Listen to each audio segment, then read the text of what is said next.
Good evening, televiewers. Happy New Week. We are glad to have you again in front of your screens this evening to follow what we have in store for you. We are going to be looking at the UN resolution 2565 that calls for a ceasefire in all conflict areas across the globe to permit the free flow of vaccines to the population living within conflict areas. Our focus is Cameroon, the southwest and northwest regions to be precise, to find out whether the call for a ceasefire is going to be respected, even as we have information that there was ongoing fighting today in Kumbu between the separatist fighters and the military of Cameroon. We also are going to be looking at the ongoing conflicts amongst members of parliament in Cameroon, especially concerning Honorable Jean-Michel Nietzsche, who is blasting the decision by some MPs who wrote to congressmen and women of the United States of America for meddling into issues that are concerning Cameroon. According to Cameroonian MPs, the U.S. congressmen and women should rather look for ways to stop persons resident in their country causing pains in Cameroon, and that they should focus on not providing a safe havens for those they consider troublemakers to Cameroon. We are going to be discussing this with our panelists who already are in the house, three of them. Prince Joel Makoge is in the house with us and is going to be discussing on these two topics. We're glad to have you with us. Good evening to you, Kumlenat. Good evening to my co-panelists. Good evening to those watching in the northwest and the southwest. Special greetings to the peace-loving people of Misaje Subdivision, to Dr. Focalisus Gentry, and to Honorable Ngala Gerard. We also in the company of Tamfu Jones. He is the Secretary General of the Modekna Party. Good evening and welcome. Good evening, Mr. Kum. It's a pleasure to be here today, and good evening to Cameroonians. Good evening to fellow panelists. I think Cameroon has reached another level of democracy, which we will be discussing this night, and I will pray that what we will discuss here today will go a long way to educate Cameroonians. We are also in the company of Christian Njok. He is a militant of the CPRN, a movement led by Honorable Cabral Libi. He is in the studio with us. Bonsoir et bienvenue. Bonsoir Luna, bonsoir à mes co-panélistes et bonsoir à tous vos nombreux téléspectateurs. Tout le plaisir le mien de venir ici en ce jour de début de mois de mars, un mois fondamental où les parlementaires doivent rentrer effectivement au Parlement et où on espère que beaucoup de choses vont se discuter. Et c'est un moment apparemment carrefour d'après ce qui se prépare et beaucoup de lois vont être adoptées au Parlement. On espère bel et bien que ça mettra désormais fin à la crise anglophone. Okay, I will start with UN Security Council Resolution 2565 for a ceasefire in conflict zones to allow the delivery of vaccines to the population living in these areas. Now, do you think this call by the United Nations is going to receive a favorable response from the warring factions in Cameroon? I don't think so, Ms. Aliu. I don't think that is going to get a favorable call because, first of all, the vaccines we're talking about is a vaccine that has received a lot of controversies. We've had students come out of classes because they were told that vaccines were to be administered. We've had population react because they were told that vaccines were coming. So the vaccine, first of all, that has proven to be very controversial, to an extent, something that is really going to cause these warring factions to drop their arms, given that, like I said before now, we've had calls from the US Senate, we have calls even from those within, we've had calls from those without, from the clergy, even from women.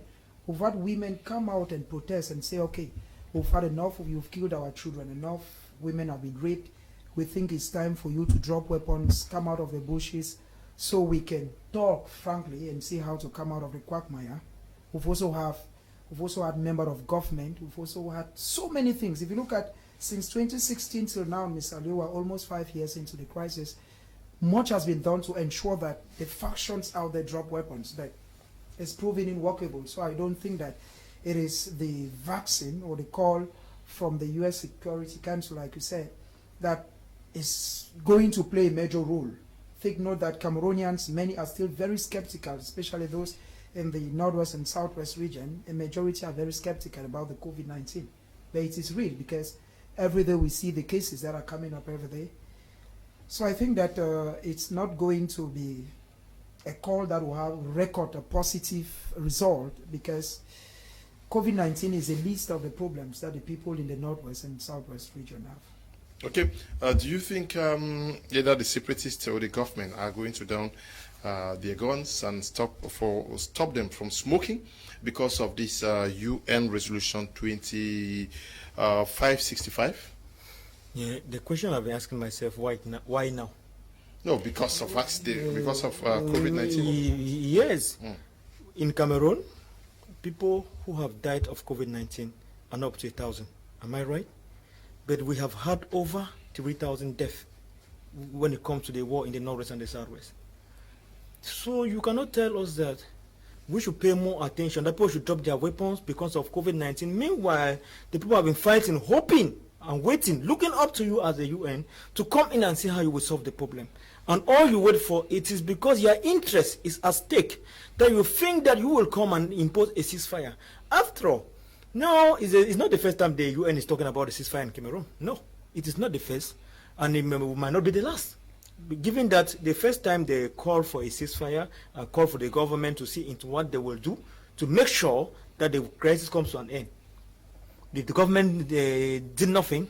The other guys who are fighting did nothing. Nothing was done. And the UN itself did nothing.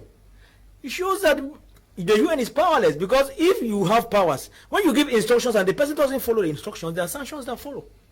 But the instructions were not followed, they were not respected, and sanctions didn't follow. One makes you think that it is at this point in time that you will give instructions and people will respect those instructions. Because they know that since you never punish when you give instructions, nobody will be ready to respect. And now we are talking about COVID-19, as Prince Joel earlier said, that is coming with a lot of controversies. People find it difficult to believe that it's COVID-19. I remember I went to Bamenda, I was putting on my face mask. Somebody told me that you have come with that thing from Douala. Means that they believe that in Bamenda, it is not true. And given that we have had cases whereby people have been tempted that they died of COVID-19, and they were buried in very funny circumstances that gave so much doubt to the local man. And this makes it difficult for people to believe, no matter the hike or in the numbers of the COVID-19 cases, people still find it difficult. And the game that the government is playing around the COVID-19 pandemic makes it more difficult for the local man to believe, given that the other time they said schools should shut down because of the COVID-19. Before you know it, they open bars. People start drinking and dancing. Before you know it, the people organize birthday parties. Go there, sit and drink and eat, and nobody says anything. Before you know it, you see concerts are being organized in Kumba. People go there and stand without face mask. And then you come again and tell us that COVID-19, that the UN said, and you think that Cameroonians will respect? I don't think so. Given that we have the warring parties are both extremists. The government says they will not give in to for the terrorists. The embassy said the government are the terrorists and that they will not give in for them. At the end of the day, the population is suffering in the middle. As we speak, those people who say that they want the war to come to an end so that the vaccine can go through the population. I have received emergency calls from Banga Bakundu, where people are still calling me from the bushes. ITPs who have run from their homes and they are inside the bushes. So even if the vaccines are they going to take the vaccines to Banga Bakundu in the cities, or to those who are already in the bushes who are not even identified? Yeah, but So is that not the reason for the call for a ceasefire? Because it is, as it is very difficult to access such areas. Very true. It is a reason for the call for the ceasefire. But if the UN is not selfish, they should have looked into solving this problem, because when you look critically, you realize that the Anglophone problem has been, this crisis we are facing, has been the least that the UN and the international community have paid attention to. We have crises that were not that did not reach up to this magnitude, but that they gave too much attention to. But this one, there was some sort of laxity in the looking at into this crisis. And today, because of the COVID-19, because their interest is at stake, they think that they can come through the call for ceasefire. I think only a fool would do the same thing year in and year out and expect a different result. Because if before you had called for a ceasefire and nothing, there was no ceasefire, and today you are still calling for the same ceasefire when you had not taken some measures after the call for ceasefire was not respected by the situation, the COVID situation is imposing the need for this extra measure to be taken. But also, let Christian Jock, est-ce que vous avez l'impression que les deux parties vont finalement déposer les armes parce que les Nations Unies ont demandé qu'on cesse les hostilités? Bien, je voudrais déjà convoquer l'histoire, monsieur, comme vous dites effectivement que le Cameroun est un enfant des Nations Unies, voyez-vous. Donc depuis 45, 48 à 60, si on veut me remonter à 1914 ou à 1919, notamment le 4 mars, où c'est les Nations Unies qui ont toujours piloté la chose ici. Maintenant, on va convoquer la question d'impact. Est-ce qu'à date, les Nations Unies contrôlent effectivement les différentes franges qu'il y a sur le terrain? Si les Nations Unies peuvent effectivement communiquer, parce que les Nations Unies, c'est qui? C'est les États. Voyez-vous, c'est l'ensemble des États. Au moins, on peut identifier un acteur média qui est l'État. L'État central, c'est l'État camerounais. Est-ce que l'État camerounais va se soumettre, n'est-ce pas, au diktat des Nations Unies qui s'impose à lui parce qu'il est partie prenante au traité, n'est-ce pas, de Rome? Est-ce que alors, effectivement, les populations non identifiées, je veux dire les groupes non identifiables, ce qu'on appelle le groupe de bandits, entre guillemets, qu'on ne connaît pas qui est qui, vont-ils lâcher les armes? C'est qui? Le message arrive à qui? On s'adresse à qui? Parce que jusqu'ici aussi, on a ce problème. Quel est l'acteur identifiant? Parce que si on veut bien voir la chose jusqu'ici, il y a plusieurs factions. Que ce soit la faction de Ebenezer Akwanga, que ce soit la faction de Marc Barretta, que ce soit la faction de Chouayaba, ainsi de suite. Et on a des individus qui sont visiblement ailleurs, qui ne contrôlent pas l'action sur le terrain. Est-ce qu'ils ont le courage de faire un peu comme on a vu Mancho Bibixi et Ngalim Félix appeler effectivement le retour à l'école? Et nous avons effectivement vu que l'école a repris un peu de ce côté-là comparativement aux années précédente. Cette année, cette rentrée académique, quand même, les choses ont globalement changé. Maintenant, est-ce que ces acteurs-là, moi j'interroge, est-ce qu'ils ont effectivement le poids qui va avec? Non. Et je crois aussi que les Nations Unies, s'ils veulent effectivement parler, devaient donner un délai. Devaient donner des délais à ces autres gens, parce qu'eux, ils ont la force de pouvoir maîtriser ces autres gars qui gèrent les factions, c'est-à-dire les Bénézés et autres, qui sont en dehors du Cameroun, qui sont protégés par eux, par le droit des Nations Unies. Ça, il faut le dire, parce que ces gens sont protégés par les Nations Unies. Parce qu'en réalité, la suite, qu'on va revenir sur ça, sur la lettre des parlementaires tout à l'heure, parce que cela devrait être depuis extradé en République du Cameroun. Okay. Dr. Mike Ndimacho is in the house with us. Good evening and welcome. And your first take on this call by the United Nations Security Council for hostilities to end within the warring factions in the southwest and northwest regions, so that they can give access to the hinterlands for the free distribution of vaccines to the population. Is it possible? Is it feasible? Yes, I think it is, and I love the call because I read that call. I read that letter of the UN senators and UN Security Council. UN Security Council for the call for the ceasefire in Cameroon. Not only in Cameroon, all conflict areas in the world, but focus for our discussion is... Exactly. In Cameroon in particular, that which concerns us in Cameroon, I think that the UN Security Council has shifted from that kind of quiet diplomacy now to what we call la diplomatie du carrefour. Yes, they have shifted from it because there was a time where they kept on hiding the ills in most of these countries. You know, they went into a kind of blanket diplomacy that they didn't want to expose. But the fact that now Cameroon is being tailored and being actually put on a kind of pedestals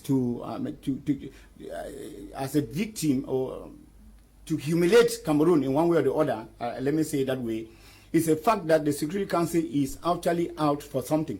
But I'm worried, particularly I'm worried, just as the Security Council itself is worried, that at one moment we just hear them saying they are disturbed or they feel highly concerned and that no concrete action is being taken. But then it is important for us to be able to understand that at this particular point in time, that the Security Council has a lot of things in hand. Because the fact that they cannot take actually a physical action doesn't mean that they don't want to take an action. It is because there are a lot of troubles in the world more than the Security Council itself can handle. But by the fact that they are talking against the issues that are happening in Cameroon is already an important thing for us to note, that the world is watching Cameroon, and it is not good for Cameroon. Yeah, but it's not only about Cameroon. They are talking about all conflict areas in the world because the issue is not because of the war, but to go and distribute their vaccinations. Well, maybe we may look at it in that perspective, that it is like clearing the way for them to come and distribute the vaccination. But if that is the fact, and they are trying to expose the ills of the countries in the world, it is still a good thing. Like you see the way they lambast Cameroon and they tell Cameroon, enough is enough. A lot of people are suffering in Cameroon. Even the splinter groups, you find they are committing actions on schools and whatsoever, and they are telling people, in the 21st century, this is not the time that you are supposed to stop schools from going, even if they are coming to distribute their vaccines. We have heard about other countries where there are riots, people are rioting, they want to take vaccines in Africa. But then, the fact that we know that the Security Council is concerned about the issue that is happening in North and South issue and the Boko Haram, it is already important for us. The vaccines will come. Nobody will be forced to take the vaccine. But the issue is that those who are traveling and going around the world, they may impose the vaccine because before you go to the airport and pass, you have to take the vaccine. But there are no majority of Cameroons who don't even dream of traveling tomorrow. They don't dream of traveling. Will you not come and force them to take the vaccine? Even with the face masks that just simple face masks that we have asked people to put on.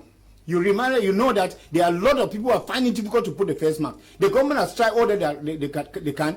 The people are not responding to. And I don't think that the UN Security Council will come and force people. I heard somebody was telling me yesterday that if you accept to take the vaccines, they give you 10,000 francs. Means that they are begging people to take the vaccines. But I don't think that, the vaccines for coronavirus is our kind of a primordial or kind of priority in Cameroon, that we should think that we must take it. We have malaria that kills more than that. We have other illnesses that kill more than that. I don't think that is the UN Security Council that will come and impose us the vaccine because they have talked about the issue of the crisis in Cameroon, and then they'll frighten about the vaccines. They will not frighten us. They are only telling us that it is good for us to take.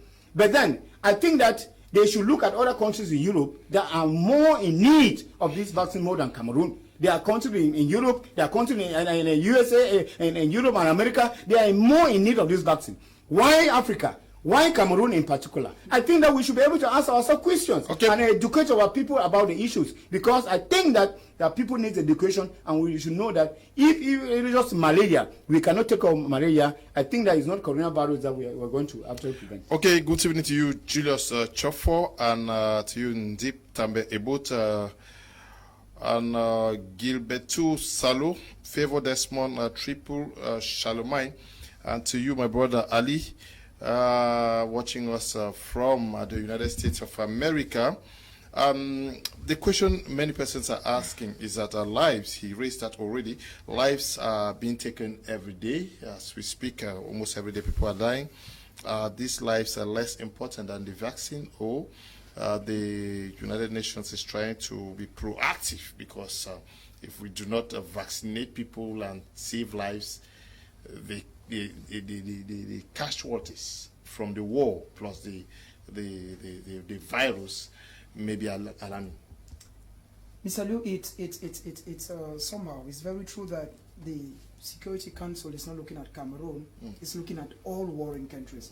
But I want to believe that the war in all countries, like in Cameroon, has taken more souls than the COVID-19. Yeah, so why did they not impose the ceasefire? That's why, Mr. Liu, I'm coming. I feel that they feel that the war is already taking souls. COVID-19, on the other hand, is also taking souls. And that if something is not done, it's going to be two things that will be killing individuals at the same time. But now my problem with most of these calls is how far they can go. This is just one of the so many calls that have been coming up. It's not the first. It's not the second. We've had calls all over calling for a ceasefire. But the question that we've always asked ourselves is, why let people die in their numbers before you talk about a ceasefire? Because if you look even at the communication strategy, my brother Tamfu put it late before now. On the 30th of April, when the government of Cameroon said, okay, lives can start all over, where they said, okay, schools should start. Before now, Mr. Liu, for you to go to Southwest, for instance, it will take one person in front, two behind. The fare moved from the normal 1,105 to 2,500 francs. Taxi drivers were avoiding, because by then there was this call that came from the government that, okay, COVID-19 is real. People were afraid of it and people were taking all precautions. Even churches had to reduce. I remember that even the normal, the Catholic, the Presbyterian, and the Baptist, and other denominations, they took measures. For instance, the Presbyterian, they used to go, they had shifts, even the Catholics. But now, progressively on the 30th of April, the government said, okay, life can resume as normal. People were going into bars. If you go to Marché Central, for instance, look at how many thousands of people are in there without face masks, without nothing, they greet. Before now, people in every small spot, Mr. Leo, you could see a small bucket where before you go in, they say, wash your hands, do this, do that. But now, the impression government gave Cameroonians is that, okay, the moment where the COVID was really hard is maybe over, you can start your life all over. They organize a chant. Cameroon just organized a chant, and we saw 15 countries plus the host country 16, and life was but normal. And we saw the FIFA's president. Life was but normal. So, everything was but normal. But I feel that the call by the Security Council, they have their objective. But I feel that, Mr. Liu, there is Cameroon, the souls are so many. A lot of internally persons. I believe that we should go beyond the calls. When you say you've called people to drop their arms, is this the first call? No. So many calls have come in, but yet people still keep dying every day. People, the wars, the guns are still ongoing. I think that we should be talking today about a decision that is there to sanction any person who is still carrying arms, not about a call. Because a call is just like, Tamfu, if you do this, it's like a child telling the daughter or the son that if you do this, I will punish you. But I believe that where we are today, we have gone past punishment. We should rather be talking about sanction. Because the individuals who took up arms, a majority of them, they've wasted a lot of souls. There are people whom in 2016 said, okay, because of the crisis, let us stay at home. Like Reverend was saying here the other day, there was this impression that came up that, okay, if you guys don't go to school for this year, UNESCO will come in and life will start all over. There are guys who stopped school in 2016 and only took maybe in 2017 or 2018. You agree with me, Mr. Leo, that a year lost in education is so much. So I believe that the Security Council is a very strong force. Yes, we know. We know that so far as the security in the world is concerned, the UN Security Force or the Security Council has a vital role to play. But I think in the case of Cameroon, Mr. Leonard, we have gone past words. We should talk sanctions.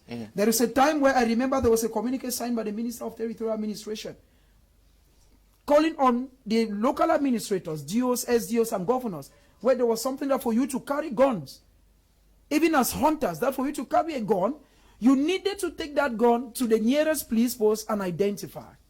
It has died down. People carry guns and civilians keep dying every day. So I feel that we should move from words to actions. And that actions will only mean sanctions, not calls. Okay,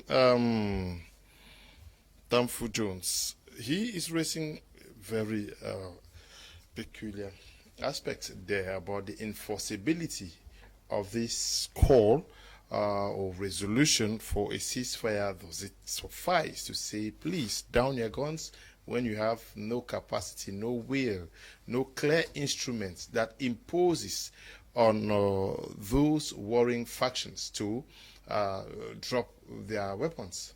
You see, if we sit here and we talk, is to educate Cameroonians and those who are watching us around the world.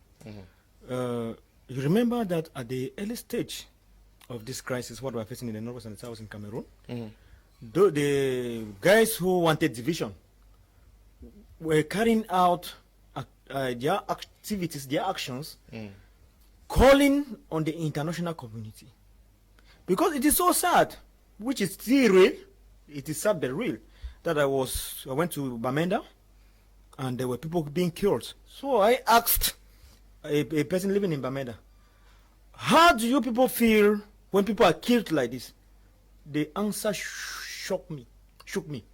The person told me that it's for the international community to understand that this thing is serious.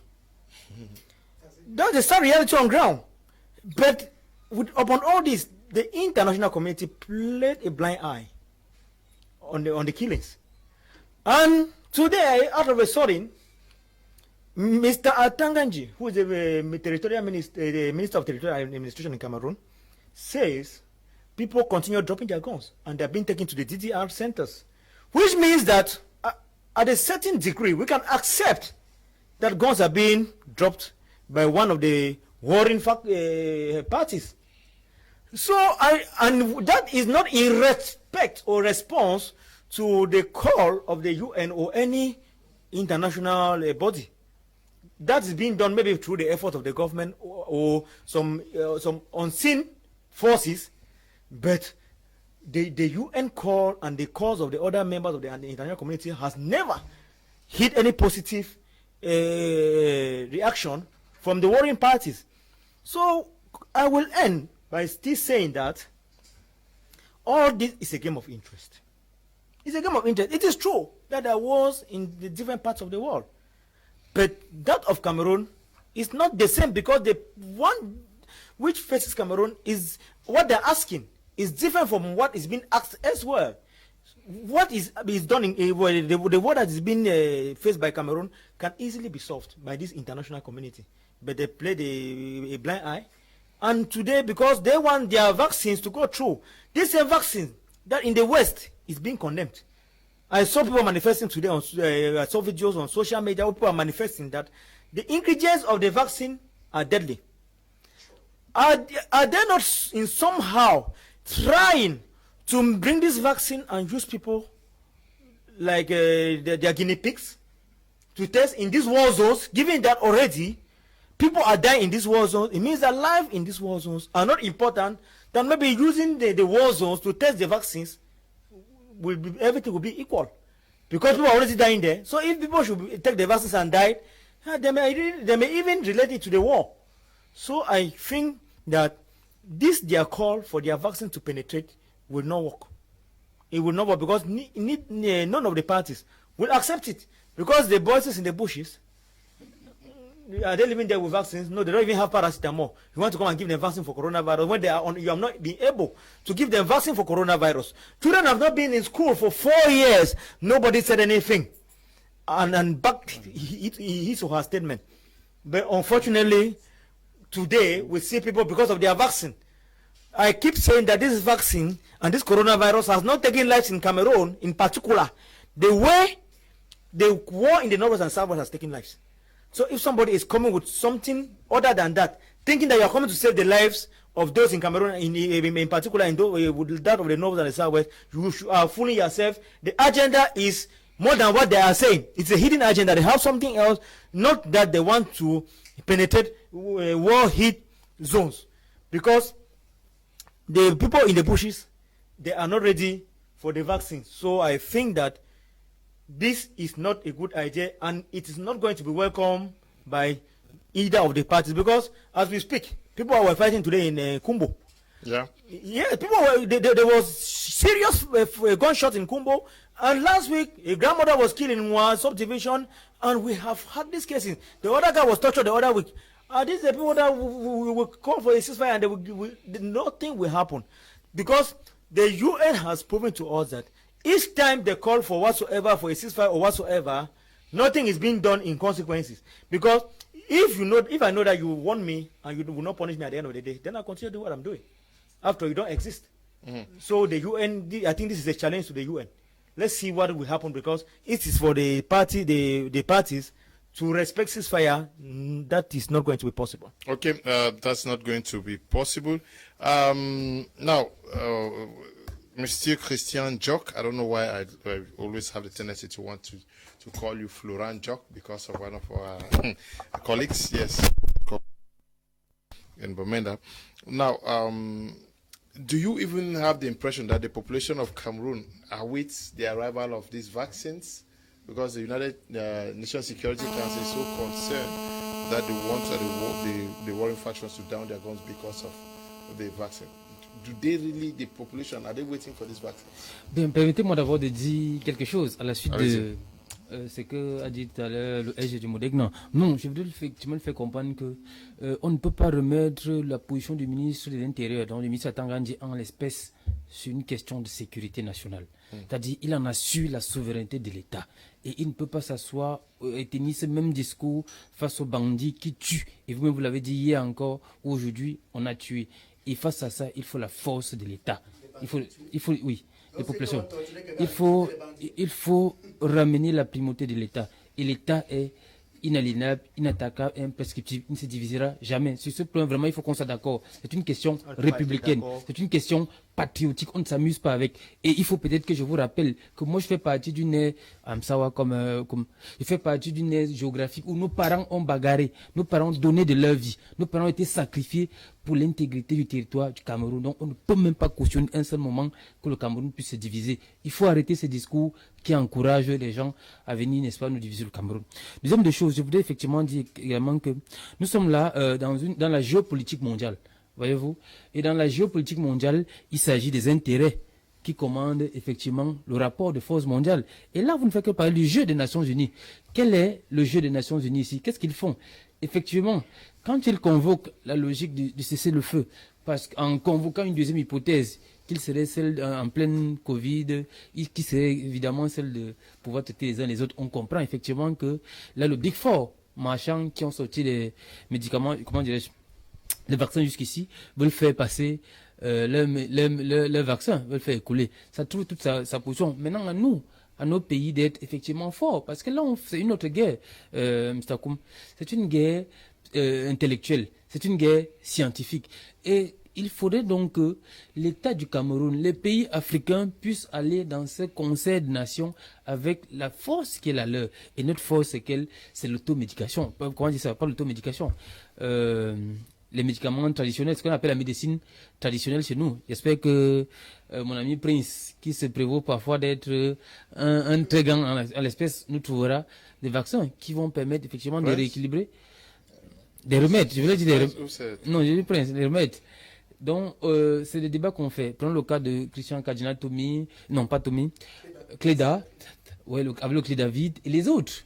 Effectivement, que nous au Cameroun, on veut avoir le Clé David que d'avoir les vaccins qui viennent d'ailleurs. Parce que si vous faites une perception, en ce moment où vous interrogez la population, on va effectivement vous dire que ces vaccins-là viennent tuer les populations. Parce que c'est une guerre de com. Parce que là, on a la guerre de communication entre les grands groupes qui sont en train de vous bagarrer. On vous dit celui-ci n'est pas bon, le variant sud-africain n'est pas bon, celui russe n'est pas essentiellement bon. Donc, non, je vais le dire de ma parole, effectivement. Oui, parce que je voulais que, quand on parlait comme ça, nous étions les Camerounais.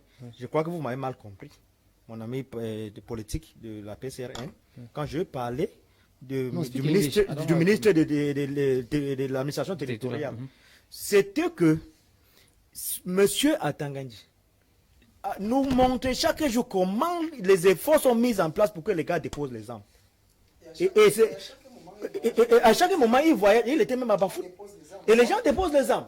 Donc, quand on appelle au cessez-le-feu, les efforts faits à l'interne produisent déjà les fruits sans l'appel de l'ONU. Vous comprenez où j'ai parté? Donc, je vais dire que, naturellement, le Cameroun est capable de faire taire les armes.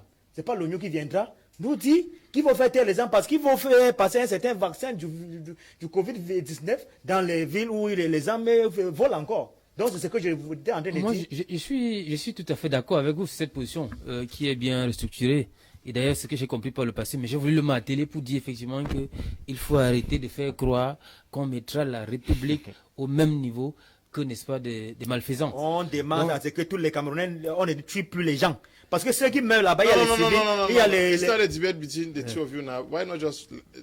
Vous me permettez effectivement... I give him point in time to try to wear a cap on somebody that they come to... Let me give my point of view. Permit me. Voilà, je suis en train de dire effectivement que, en l'espèce, ce que nous pensons, c'est que dans cette guerre psychologique, dans cette guerre géopolitique, c'est-à-dire le positionnement des États sur la scène mondiale, il faudrait que nos pays, parce que l'autre chose c'est ça, il faudrait que nos pays soient en même de pouvoir être aptes à pouvoir donner dans ce Conseil des Nations. Parce que l'autre chose qui se casse derrière, c'est ça. Voilà les vaccins, on est en train de parler des vaccins qui veulent être donnés aux uns aux autres. Qu'est-ce que nous nous proposons? Voyez-vous, on a eu Madagascar qui a proposé la Témésia, qui était quasiment la solution miracle de départ. Aujourd'hui, on vous dit que ça ne sert plus à rien. Voyez-vous, on a fait tout pour pouvoir tuer ça. L'OMS a refusé quasiment de reconnaître, n'est-ce pas, cette nouvelle trouvaille africaine. On a eu le clé David. Qu'est-ce qui s'est passé? Il y a autant de remèdes. J'ai vu le docteur Ndisamba et d'autres médecins parler effectivement des mesures qu'ils ont trouvées. Quand ils vont voir le ministère de la Santé publique, qu'est-ce qu'on dit? On rabourgue ceci. Et il faut donc comprendre que des populations telles que nous sommes, pour revenir à votre question, les populations ne sont pas prêtes à recevoir ce médecin, mais, ces vaccins. Mais est-ce qu'elles ont donc la capacité de pouvoir refuser ces vaccins? Parce que c'est l'autre question qui se pose. Okay. Now, should a ceasefire be called by the United Nations just because of the vaccine? But that is a big question. Now, that is what makes us see the kind of a selfish or diabolic interest in the call for the ceasefire, because since 2016, we have been expecting the U.S. to do more. It is true that the Secretary General UN came to Cameroon, and the impression we had that he came for gifts, came and took his gifts and left. But we were expecting more. And what were we expecting? We were expecting sanctions on Cameroon. We were expecting sanctions on Cameroon, and unfortunately, these sanctions didn't come. And just for us to be informed today that the issue about the virus, the ceasefire, is about the introduction of the COVID drugs or whatsoever. And we are asking ourselves if truly this is what the UN stands for. The COVID has come with a lot of politics in it, and we are no more seeing the COVID as that kind of a disease that has actually come. Because in the Northwest and Southwest region, in the first place, those who have traveled to the Northwest understand that when you reach Bamenda and you are going to the hinterland, you're going to Uku, you're going to these places, the boys in the bushes do not even want you to put the face masks. This is one thing you should understand. Once they see you with the face masks, they understand, I don't know their interpretation, they take you for a different person. They do not want to see people with face masks. Is it the vaccine that they are going to take? That is the fundamental question that we're going to ask ourselves. But in the same vein, I do not want to completely go against the goodwill, let me call it the goodwill of the UN, to say that if it's after a disease that after it exists, they are foreseeing that the disease may take a different level and blur if measures are not taken. And they are thinking that, okay, one of the ways in which they could come in would be that people should take the vaccine and let not only the gun kill people, let not the gun kill people, and then the disease and the virus again kill people. They think that actually they can be able to prevent in one way or the other. But I think that they are throwing water on the duck's back. Because if it is not today that they are calling for a ceasefire. Since 2016, they have been worried and they have been calling for a ceasefire, and nothing has happened. We're waiting for sanctions on both parties, on the government as well on the splinter groups. And we have not had any of these happen. I don't think that the order is saying that they are worried and concerned about the security or what the health conditions of the people in the Northwest and Southwest. Is that what is going to change whatsoever? We say no, that is not going to change. I think that something meaningful should be done. is that they should be able to call the government and the warring faction, and actually the real sanctions should be meted out on them. It is not by calling, what measures are they going to put in place to be able to ensure that actually this is respected, that the warring faction, the splinter groups respect the fact that it should be ceasefire. What measures are they going to take with the government to be sure that the government actually respects? Because even now, we are talking about people who are dropping their guns. Who is the only people we are having the sing-song, the cliche about people dropping their guns are the separatist groups. We are not hearing anything about the government or the soldiers who actually, we think that they themselves have something to offer as far as this war is concerned. They themselves have to have some restraint in the way they are going about these things. Because when you look at the reports about the all human rights organizations in the world, you understand that the government and the armed forces in Cameroon have a lot that is fueling this crisis in the North and South region. We have had reports that say that they are arbitrarily killing people, the Cameroon armed forces. They are arbitrarily killing people, and that there are a lot of exercising a lot of force on the helpless people of the North and South people, especially on women and children, and a lot of things there. Exactions on these people. I think that just saying that the people should drop and they should be ceasefire is not enough. Something concrete should be done. Even the UN has had people in the North and South people, humanitarian workers, medical workers who have been targeted and who have been killed. I think it doesn't end at that. You come even up to, they are leaving the real core of the matter and catching something else. I think even they wanted to introduce their vaccine, there is a way in which they have to do it. Just calling for a ceasefire is not enough. Because I think the Anglophones are even suffering in this thing more than, even you see in the Francophone region, there are most Anglophones now who are being targeted, and you find that most of them are going through untold suffering just because they bear the fact that they are Anglophones, and of course nobody wants to accept with it. Any Anglophone that is seen around, or in most quarters, there are many quarters that are being targeted because they are the fears of the Anglophone. You are an Anglophone. Have you been targeted? Of course, I have friends who have been targeted. I have brothers and sisters who have been targeted. I have people who have, unreasonable checks in their individual lives, and that we have to be cognizant of that. We have to actually keep that in their mind that this issue is taken on toll kind of dimension that we have to. Yes, we also have been joined by Dr. Barrister Payere of the Social Democratic Front. He's in the studio with us. If I may ask you, which should cause a ceasefire? The lives of the persons that have died so far, or this vaccine now? Ouais, bonsoir. Je m'excuse d'abord. Les embouteillages, vraiment. Je n'aurais pas voulu arriver après beaucoup de minutes comme ça.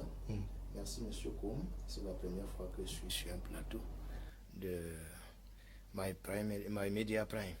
J'ai été pour le briefing une fois. Bon, la chaîne me flatte tellement. Merci de m'avoir invité.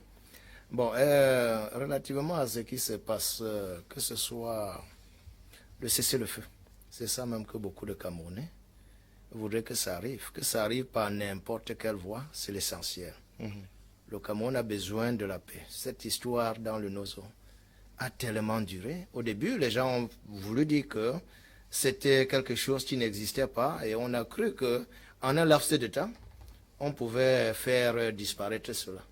Or, au fur et à mesure que le temps passe, vous voyez, vous observez vous-même, ça résiste. Des communiqués, les gens sont montés sur les antennes pour dire que non, c'est déjà anéanti. Et vous avez vu, c'est un serpent de mer, cette histoire, parce que il y a quelque temps seulement, bon, certains juraient même déjà que peut-être un certain Phil Marchard serait porté disparu. Et vous avez vu sa réapparition au niveau de l'IBLM et les conséquences. Donc c'est quelque chose, quand nous parlons cela avec beaucoup d'émotion. Le co-panéliste qui vient de parler a parlé avec beaucoup d'émotion. Les frères francophones souffrent autant que vous. Parce que ces zones, c'était des zones que nous y allions. J'ai fait classe 1, classe 2 à Tombel. C'est l'un de mes coins où j'ai commencé avant de revenir côté francophone. Donc aujourd'hui, je ne peux pas accéder facilement à Tombel, à Ebonge, un peu partout. Je me trouve aussi mal à l'aise dans la peau d'un anglophone. Et mon souhait, c'est que la paix soit. Bon, si on veut venir aujourd'hui, avec la paix qui pouvait être trouvée par les Camerounais à l'interne. Parce que si les Camerounais, au début, avaient pris cette crise très au sérieux, je crois que le dialogue aurait prévalu et ce serait parti très vite. On a laissé les choses s'envenimer, s'endurcir et devenir très résistantes. Et à l'heure actuelle, on cherche des solutions. Quand on cherche des solutions, je dis pour ma part, bon, c'est mon point de vue, et c'est aussi le point de vue du SDF, on a toujours prôné ce dialogue inclusif. On a parlé du grand dialogue, certains sont allés, certains ont voulu condamner d'autres.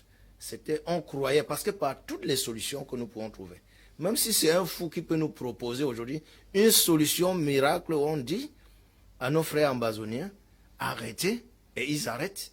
Et aux militaires qui de temps en temps font des exactions, arrêtez, c'est la paix, et c'est la paix que les Camerounais veulent. Bon, maintenant quand on voudrait peut-être, il y a cessé le feu qu'on parle de part et d'autre. Quand on demande à l'armée, on a demandé à un certain moment, il y a même eu un certain moment où on a demandé un peu dans le monde, qui est accalmie sur les fronts. Bon, cette accalmie, peut-être ça a été respecté ailleurs, mais au Cameroun, ça a toujours ressurgi à un certain moment. Et nous regrettons cela. Parce que quand on dit à un certain moment accalmie, c'est le temps que peut-être les deux factions essaient de réfléchir pour voir, est-ce qu'on ne peut pas se regarder dans les yeux et voir, on perd de part et d'autre, que ce soit l'armée, que ce soit les civils, que ce soit les ambazoniens. Ça, il y a trop de coulées de sang. Bon, maintenant, si on voudrait passer peut-être par le Covid, ou la Covid, comme il y a deux sexes pour cette maladie, c'est tantôt masculin ou féminin, je dis pour moi souvent le Covid. Si on veut passer par là, pour dire que c'est cela qui fera un cessez-le-feu, nous appelons en ce moment comme ça la communauté internationale. Or, pour moi, je suis carrément opposé. Les solutions pour cette paix au Cameroun sont internes. On a voulu évoluer de temps en temps, mais à un certain moment, on oublie qu'il faudrait que les principaux acteurs mettent leur sceau là-dessus. Il y a toujours quelque chose sur beaucoup de plateaux, j'ai l'habitude de dire, c'est qu'il y a eu la Anglophone Conference, qu'on a toujours empêché aux gens de pouvoir parler entre eux, les plus impliqués, comme le frère disait tout à l'heure, qu'ils puissent parler entre eux, se regarder dans les yeux et trouver des solutions. Venez maintenant avec le reste du Cameroun et les autorités administratives qui, au début, ont toujours minimisé cette scène, de pouvoir tirer quelque chose de ce qu'ils diront. On n'a pas pu le faire, on a empêché plusieurs fois, c'est regrettable. Je crois, de temps en temps, il y a des solutions qui sont envisagées, peut-être les réunions hors du pays, comme j'ai entendu ces derniers jours, que vivement ça arrive. Mais quant à prendre le Covid en question, est-ce que le Covid, réellement, on a fait cela, ça nous touche réellement? Je ne dis pas, il faut qu'on soit prudent. Est-ce que ça nous prend comme ça prend? Le paludisme touche depuis des années. Vous voyez le miracle, ce qui est surprenant, pour cette maladie que je dis souvent, elle est mystérieuse. Elle sort là, à peine quelques temps, les victimes sont plus ailleurs, les fabricants de vaccins. Ça les touche plus. Mais ils sont plus inquiets de la situation de l'Afrique, et particulièrement du Cameroun. Ils sont plus inquiets. Et il faudrait que cela quitte, on teste chez nous. Alors que nous avons, la guerre du Nozo est plus grave que le Covid. Parce que s'il faut compter sur les bouts de doigts, combien de morts la guerre dans la zone anglophone a fait, et par rapport au nombre de morts pour le Covid, vraiment c'est, on dirait un grain de sable dans la mer. Ça, ce n'est pas grand-chose. Donc vraiment, accent sur la réconciliation. Do we need to be reminded? Are we saying that the Cameroon government and the separatist leaders need to be reminded to do what almost everybody is expecting from them, from the United Nations? Not quite, Mr. Liu. It's just that the government has, for the years back, I don't know whether the killings do not affect certain persons. At one time on my outings, I've often said that it's maybe because those that are being killed every day in the northwest and the southwest are children of farmers, and that they've maybe touched big persons. I'm not saying that lives don't matter. But in this country, we know that there are certain people, there are certain Cameroonians who are more Cameroonians than others. Because the killings are enormous. Just like Maitre Paul Pyre said, that what the COVID-19 is just like throwing a grain of sand in an, it's just like getting a cup of water to pour in an ocean. Because, first of all, the killings are so many. I was listening to the lady of Human Rights Watch today on a sister channel. She was interviewed, and the They were talking about the excesses of the military. If you look at what people who are supposed to be trained, like what they didn't do about a young man that I watched, and I almost cried. I'm like, what is going on in Cameroon? On the other hand, when you look at the separatists that will take an individual like what happened to Florence Ayafo, cut you into pieces, that is enough to tell any conscious government that what is ongoing in the southwest and the northwest needs more attention. Look at what happened in Mother Francisca College in Kumba. How many children were killed? I think that, Mr. Liu, the government, as the separatists, don't need to be reminded. But if there's one thing I've always said, I've always talked about the aspect of the government. Here we have a group of individuals, call them disgruntled individuals, because yesterday, like Champ Victor of Municipal of the right, in one of his papers that I admire a lot, there is one thing he wrote. He said, yesterday struggle, today armed robbers. To an extent, it's true, because when the crisis started in 2016, Mr. Liu, we had people who were devoted.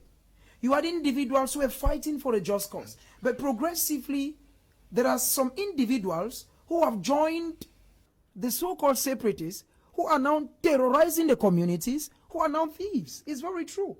You have people who have deserted their homes because they have been asked, if you do not. I met with a cocoa farmer who left somewhere around Konye. He told me, I met him in Susa. He told me, Prince, I cannot go back because the guys told me we need 500,000 francs before the end of the weekend. And once you don't produce it, the consequences are enormous. The question you want to ask me is, what is somebody who is fighting for the independence of a people doing with money? What do they need the money for? He already goes to tell you that the atrocities in the northwest and the southwest region speak volume. COVID-19 is just an illness like any other illness. But I think that the level of communication, the communication put both by the government and international community about the COVID-19 is not the best. There are Cameroonians who don't believe that there is anything called coronavirus. Remember that one time there was an illness that came up called Ebola, where they told people do not eat the bush meat, you need to be eating bitter cola, you need to do. Cameroonians took that trend, and at one time it died a natural death. Today we're talking about COVID-19. And Cameroonians still believe that COVID-19 is an illness that can only affect people who are in cold places, I'm sure. And that Africans, we have generally hot temperature, and as such it cannot affect us.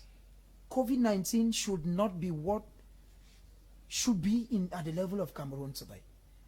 The souls in the northwest are so many. The number of internally displaced persons.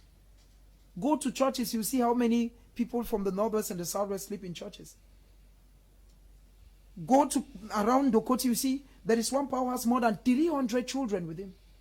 During the day, those children need to go down the streets and hawk. And in the evening, what they make, they cook a pot of food for them. Miss Aliu, what Cameroonians need today, those parents who left the northwest and the southwest, what they want today is not what government gives them regularly. It's not those bags of rice. It's not the mattresses you give them. What the people want is, they want to go back to their homes. They want to burn their cocoa yams and eat with their red oil the way they have been doing. So I think that the government, as well as the separatists, needed not wait this much for the Security Council to come out and say, okay, I want you guys to drop your weapons because we want to give vaccine. Here we have one, like Tanfu put it, there is an element of interest. They are not coming in because they feel that lives are being lost every day. No. They are coming in because there is a vaccine and we want to impose this vaccine on people. This is a vaccine that a lot of countries have been very skeptical about. Monsignor Cleda came up with something. Why not use it and call it COVID-19? Okay. Dr. Dewa came up with something. Even Dr. Fu came up with something. We need those things to cure our Cameroonians more than this vaccine they are coming with. They should test the vaccine in Europe, not in Africa. Okay. Just ceasefire alone can't be accepted because the separatist in particular knows that that is tantamount to defeat without any solution. Ernest is writing from the United Arab Emirates. Hi, Mr. Leo. Every village, town, division must find their own solution. There is no we as solution. I am John. Okay, John, good evening to you. Bonsoir, Monsieur Liu, soirée à tout le monde sur le forme. Je pense que parler beaucoup de la question anglophone ne résoudra pas le problème et que le chef de l'État apporte de la piste des deux côtés. Merci. C'est Julio du West End. Okay, Julio. Good evening to you. Good evening. Mr. Liu, two wrongs don't make it right. The United Nations Security Council might just be proposing an idea for the ceasefire for the vaccine, which they have been doing in so many other nations with similar situations, but they have never had that power to intervene into internal political issues. The thing people have been failing to understand is that Cameroon is a sovereign nation, which means they have the supreme, absolute and uncontrollable power to control their issues. The UN Security Council can only intervene when they get cases of violation of human rights, which they can advise the authorities to fight against. Stop calling, please. Aiden Vioff, watching from Halifax in Canada. Good evening to you. Good evening, Mr. Leo, and the guests in the studio. We appreciate your coordination and contributions made by different panelists. I think it will be difficult for the call made by the UN Security Council to be respected because a lot of water has gone under the bridge without the active intervention of the UN. Mr. Ambe Emmanuel, writing from Bafut Subdivision. Good evening to you. Mr. Ambe. Good evening, Mr. Liu. Just want to know if this program is a bilingual program or an English program to talk about the Anglophone crisis. It's Emmanuel writing from Ekona. Good evening to you. Emmanuel, it's a Cameroonian program. This one says, good evening, Mr. Kum Leonard. Shu writing from Quen, below Foncha. Please, my own contribution is that we solve our problems in our own style.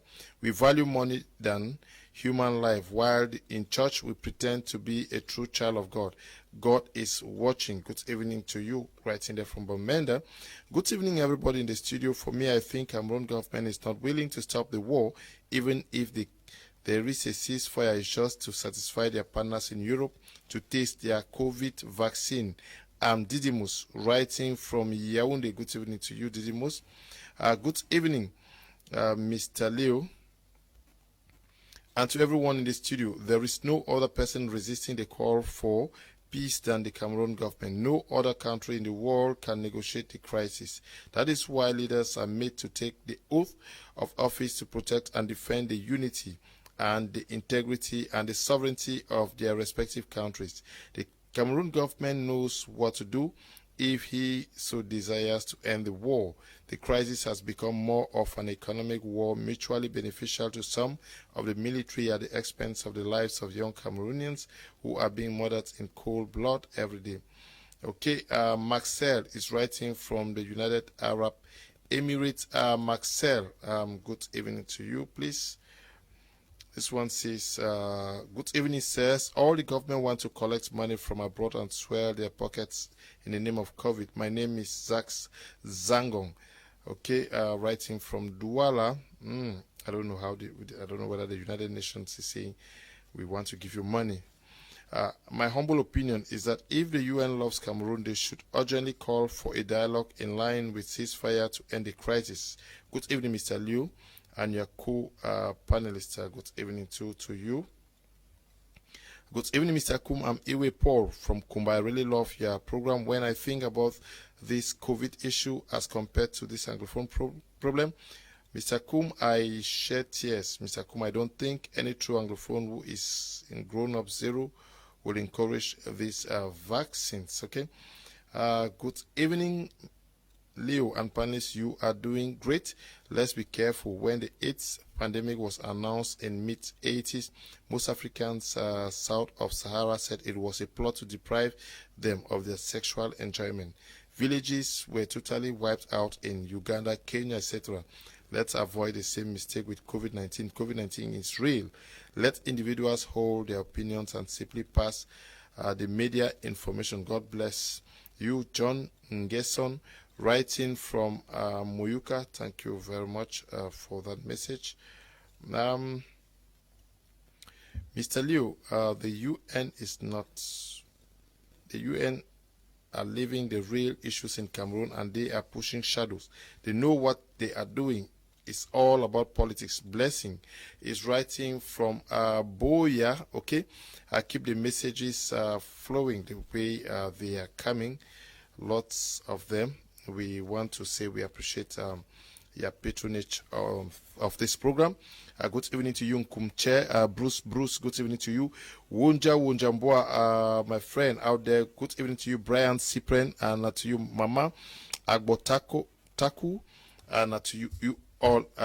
Now, we are talking about this call. Is a UN also. The UN says we want ceasefire.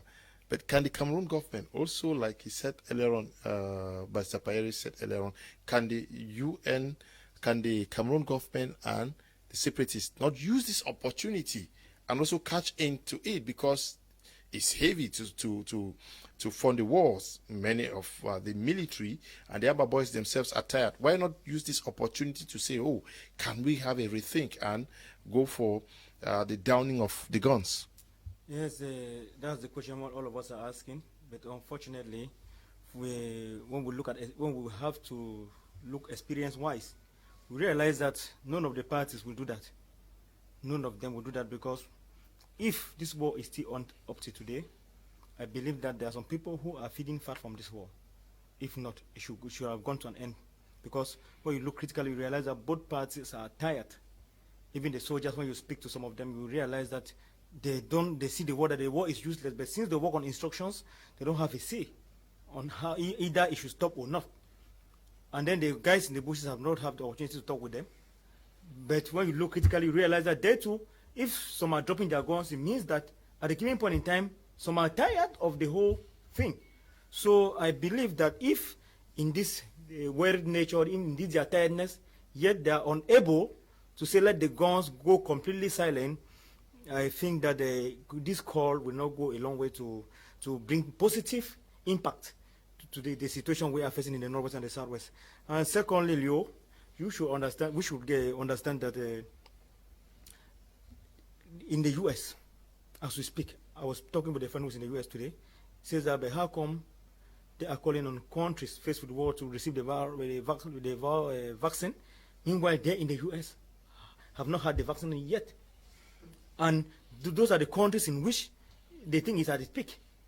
They are the ones who are suffering the most. And we're talking about the statistics, because we are talking about COVID-19 here. If you go to the internet and you have to find out about COVID-19, you will realize that the majority of those who are dying of the virus are those of the third age, the old. Majority of those dying are the old.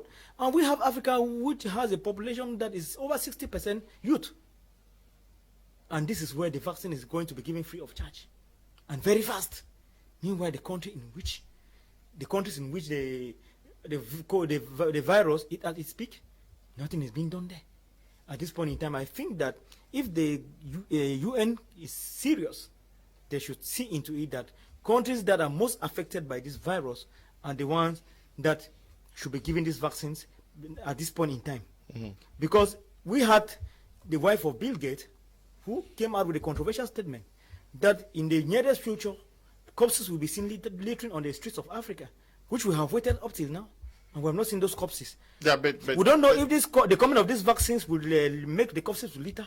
Because, mind you, don't be shocked that if this after the coming of this vaccine, the COVID-19 number will heighten more than what it is now. You will be shocked to hear that maybe after this vaccine will have entered, the number will increase tremendously. So I think that this problem that we are faced with in Cameroon, now the highest thing that if somebody wants to help Cameroon with is to solve the Anglophone problem and not giving us some vaccine. We cannot be having malaria and they're trying to treat us with from typhoid. Yeah, you cannot also deny the fact that there are persons who have died in Cameroon from I cannot deny the fact. Yeah, so but if 2 or 3 persons have lost their lives. I still stand with the point that all life matters. Mm-hmm. And in Bamenda we have about over 3,000 deaths. COVID-19, when we have the statistics in Cameroon, not up to 1,000 people have died of COVID-19 in Cameroon. Why should we then put in so much effort in bringing in vaccine for prevention of COVID-19 in Cameroon, and Leave what is killing Cameroonians more. I think that we should have what they call priorities. What is the priority in Cameroon? In other nations, the COVID-19 may have killed more than the war. But we in Cameroon, who are living in Cameroon, who are on ground, because when you say like that, I have seen people who have died of COVID-19. Because I'm in Bonapriso, and I happen to be beside the one of the emergency centers, where I see people, corpses going out every day. But the numbers, the official numbers, are not up to 1,000 yet. Okay. But we have had to this war that has taken more than 3,000 lives and so many displaced people. So in Cameroon, our priority now is not the COVID-19. Our priority is the war in the northwest and the southwest. Okay. Good evening, everyone. Nice program. Will negotiating succeed? What if it succeeds and contributes to another uprising in the same region or in another part of Cameroon? Good evening, Mr. Kum. May God bless you for the good work. I'm Galim Christian from Bamenda. Please, where is Kangaroo Man? We miss him. Kangaroo Man is also busy. He's there in Boya, busy with other duties. Why is Cameroon sovereign only during crisis issue and not a loan from water banks? Good evening to you, Addison. They're questioning from the United States. Good evening to you all in the studio. Mr. Liu, I love your program. It's Elvis Brown writing from New Bell. The New Bell, is it the New Bell in Bamenda? Yes, I'm sure. Good evening to you, the Iron Lady. The Iron Lady watching from Womb out there in the Menchum Division. Good evening to all of you guys. Elizabeth, that's the name. All of you watching us from Womb. Now, some people think that the United Nations is more concerned with the vaccine than the actual situation happening out there in the northwest and southwest region. Is that the feeling you have also? Oui, Mr. Koum, d'entrée de jeu, je vous ai dit ici que le Cameroun est un enfant des Nations Unies. Okay. Et le problème historique que nous vivons aujourd'hui est l'œuvre des Nations Unies. Souvenez-vous que le Cameroun a été divisé entre Cameroun anglophone et Cameroun francophone. Du moins, en commençant même, le Cameroun a été mis sous mandat de la SDN, puis sous tutelle des Nations Unies. Donc, c'est les Nations Unies qui nous ont amenés jusqu'ici. Et la situation que nous connaissons depuis le 4 mars 1916 à date, qui a créé ce qu'on appelle la crise anglophone aujourd'hui, ou la crise identitaire, que nous on dit aujourd'hui, nous, au niveau du Parti Cameroun pour la réconciliation nationale, nous prenons quelque part les Nations Unies comme étant un problème, si vous voulez, un élément fondateur de cette crise aujourd'hui, et que, connaissant mieux cette crise, maîtrisant mieux ce qui s'est passé le 11 février 1961 à date, eux, ils ont la solution de pouvoir effectivement juguler cette question.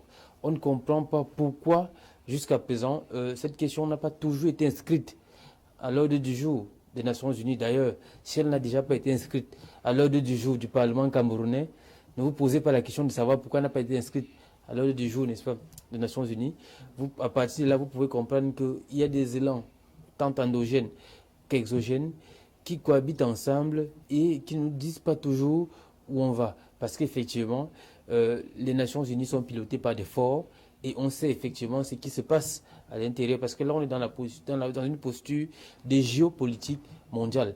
Et dans la recherche de positionnement sur la scène internationale, ce ne sont que les intérêts qui priment. Voyez-vous, les Nations Unies n'ont pas à nous faire des cadeaux.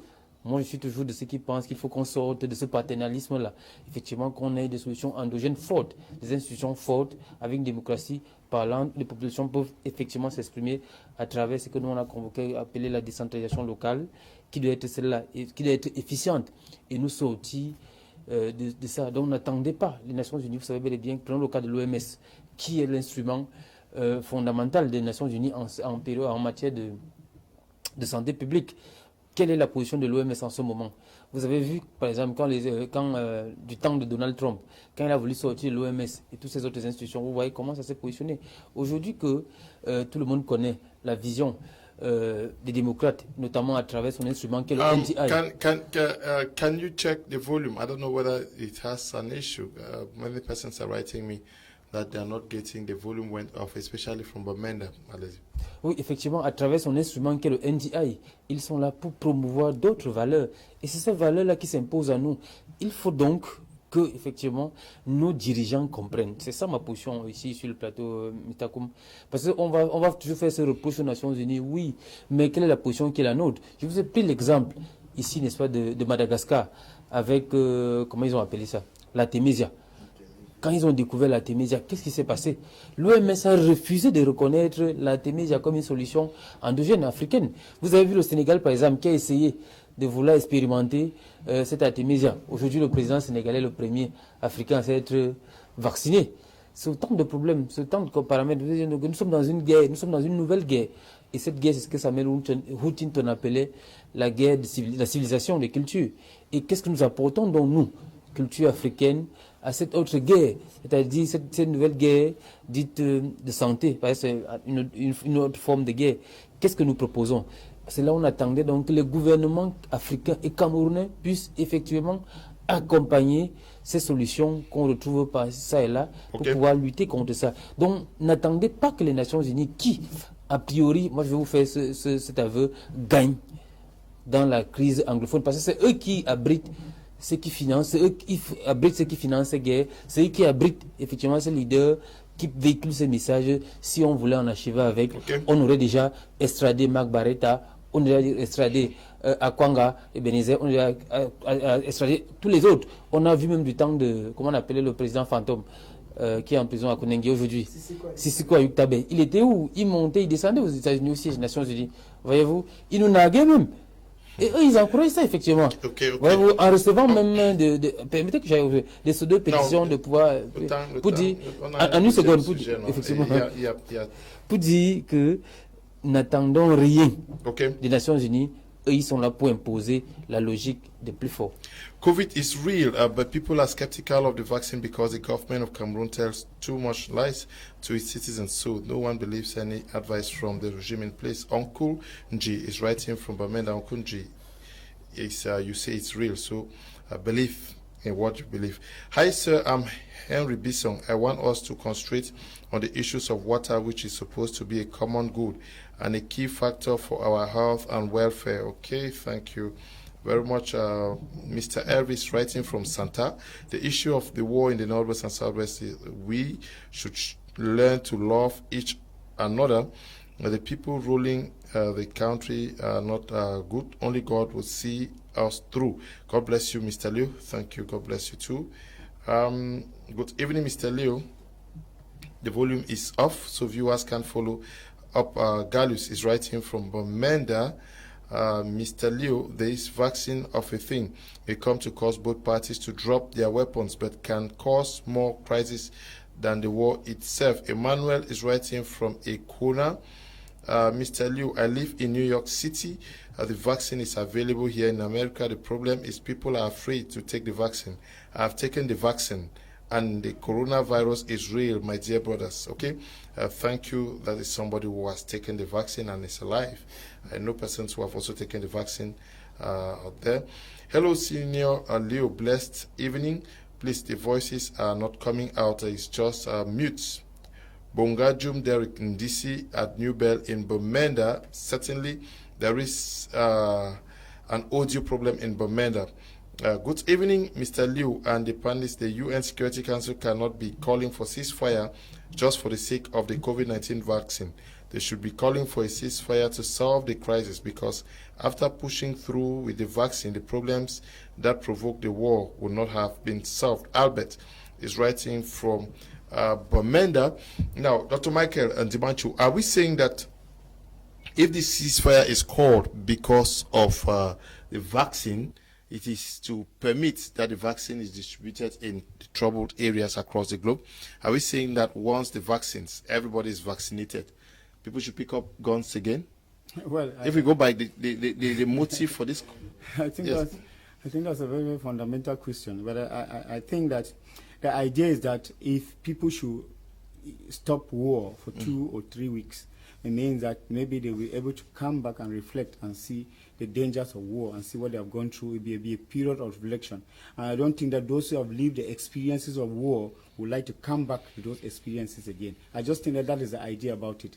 If people can be able to accept to have a break just to take the vaccine, it means that they can be ready to accept to sit down for a real dialogue, and after a meaningful dialogue and be able to accept that they have lost a lot of people, and that a lot of people are, exiled, the refugees out of the country, internally displaced, and that will be able to come back to their reality. And that's just a fact. But then, let us face one fact. The fact is that coronavirus is real. That is that's what we should agree here. That coronavirus is real. Whatever the UN wants to use to let the people drop their guns, let us accept that it's something that is real. And I don't think that ceasefire, or that there should be something about the vaccines.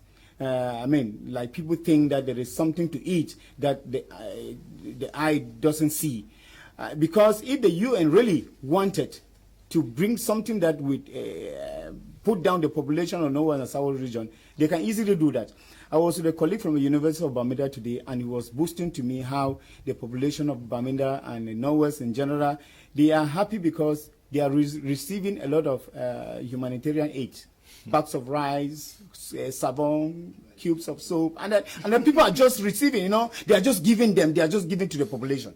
I think that the UN could still use, because most of those things are coming from humanitarian organizations, and they can still inject whatever they want to inject in those materials. They don't need to go through a vaccine. It is easy to extinguish a population, not just through vaccines. I talked with a friend in London who took the vaccine, and he said it's not even one time taking. It's two times. Yes, 2 time taking. It's 2. Yes. So you take the first time, and then there's a period of 2-3 months, you take the second dose. So I think let us be realistic about this thing. Coronavirus is real, and I think that perhaps the UN is in good faith because they have seen how it has ravaged the whole world. And they think that added to the war that we have in the Northwest and Southwest region, it can just be catastrophic. And they think that if we can have a break, there is always a trigger to everything. This could be a trigger that if we should stop and reflect and say, okay, this is a disease period. We should leave fighting and after the fight for the health of our people. We know that we have lost so many people. And I don't think that we can continue to lose them. No, we have lost so many people. And the fear of the UN is that this can deteriorate if we do not take this into consideration. Okay. Anderson Ali, he's watching us right from the United States of America.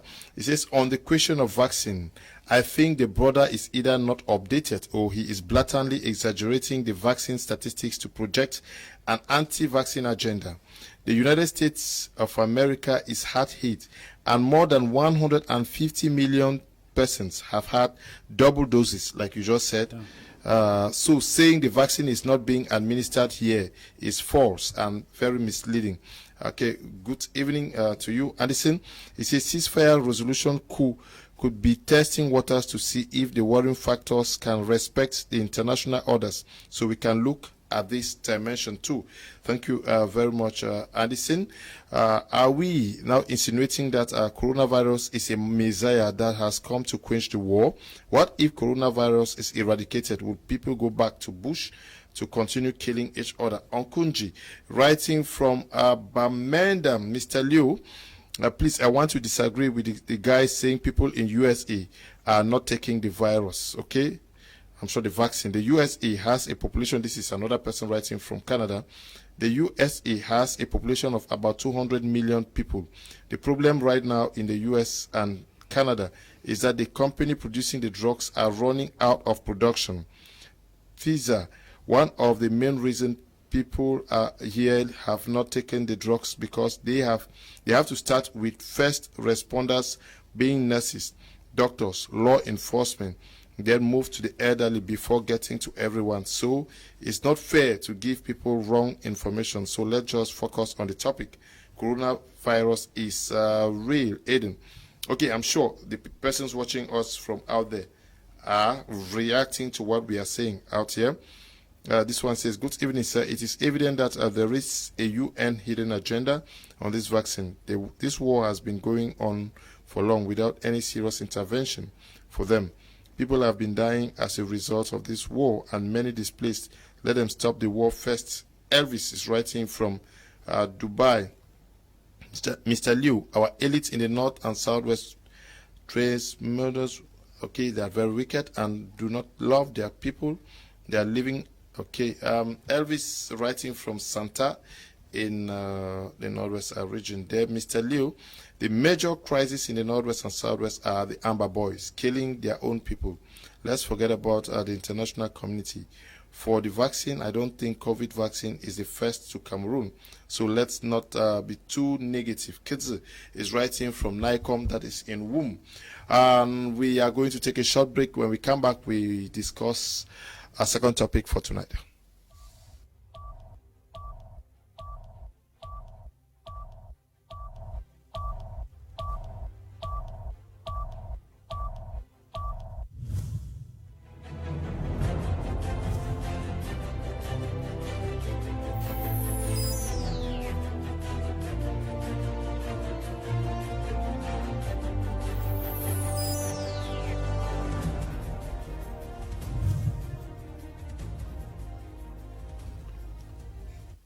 You're watching Prime on My Media Prime. Welcome back. We are now going to be looking at what is making rounds on social media concerning our MPs responding to U.S. Congressmen and women that has brought Honorable Jean-Michel Nietzsche of the Social Democratic Front to the fore, criticizing the move of his peers. That is, and then Honorable Joshua Ossi was particularly targeted, which we are going to find out why.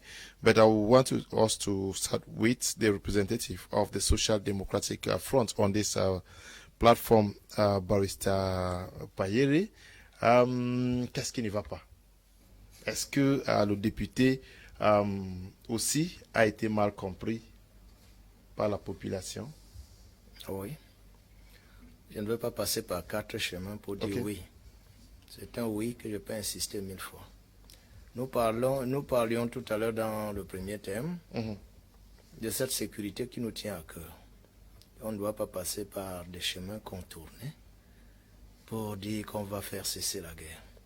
Le SDF, dans sa logique, a toujours prêché le dialogue, le cessez-le-feu et tout consort. Donc, s'il est arrivé que l'honorable aussi a posé sa signature sur une correspondance, je ne sais pas, les gens ont tellement lu cette correspondance, on dirait que les gens ont traduit d'une manière passionnée. Et surtout, le fait part de la maison. Et le SDF n'est pas divisé, c'est un parti où on sent un dynamisme en interne. Parce qu'il y a des courants de pensée, mais au juste, le SDF demeure un parti monocéphale, ça n'a pas de tête, parce que celui qui reste actuellement en train de gérer le SDF demeure le chairman John Frundi. Donc, dans les solutions, chercher des solutions pour mettre un terme à cette guerre qui nous dérange tous, parce que nous tous autour de cette table, chacun déplore ce qui se passe dans le nôtre.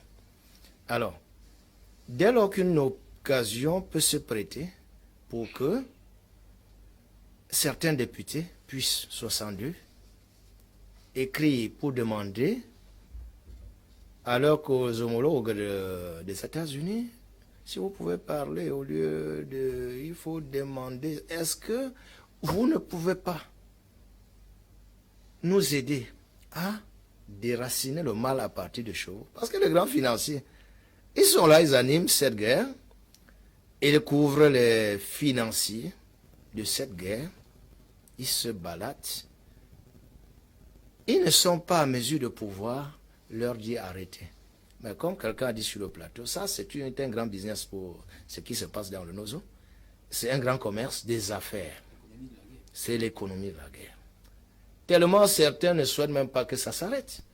Et quand on trouve que cette situation persiste, le SDF, au niveau du Parlement, au niveau de l'Assemblée, à un certain moment, les députés SDF ont fait un front pour demander qu'on mette la question anglophone sur la table.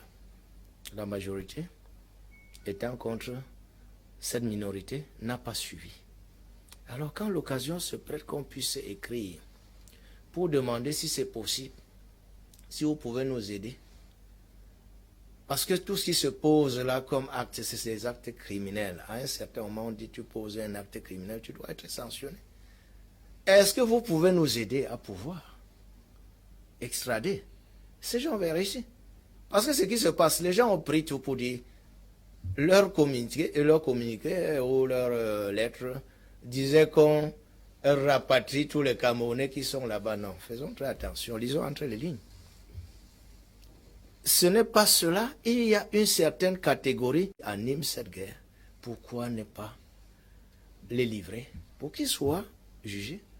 On peut juger les gens et amnistier, parce que ce qui se passe, souvent dans des crises pareilles, à un certain moment, on ne va pas seulement pour couper les têtes. Il faut au juste après trouver un dialogue. Okay. Donc, c'est autant de choses. Ce n'est pas dit, les gens ont interprété cela mal. Et maintenant, je peux dire où c'est la guerre de succession qui se crée quand le chairman a dit qu'il est fatigué. Il ne voudrait plus. Et qu'on se mette à interpréter les choses au point d'aller aux injures. C'est un peu ça, c'est enflammé. Heureusement, au fur et à mesure que le temps passe, ça se tasse un peu.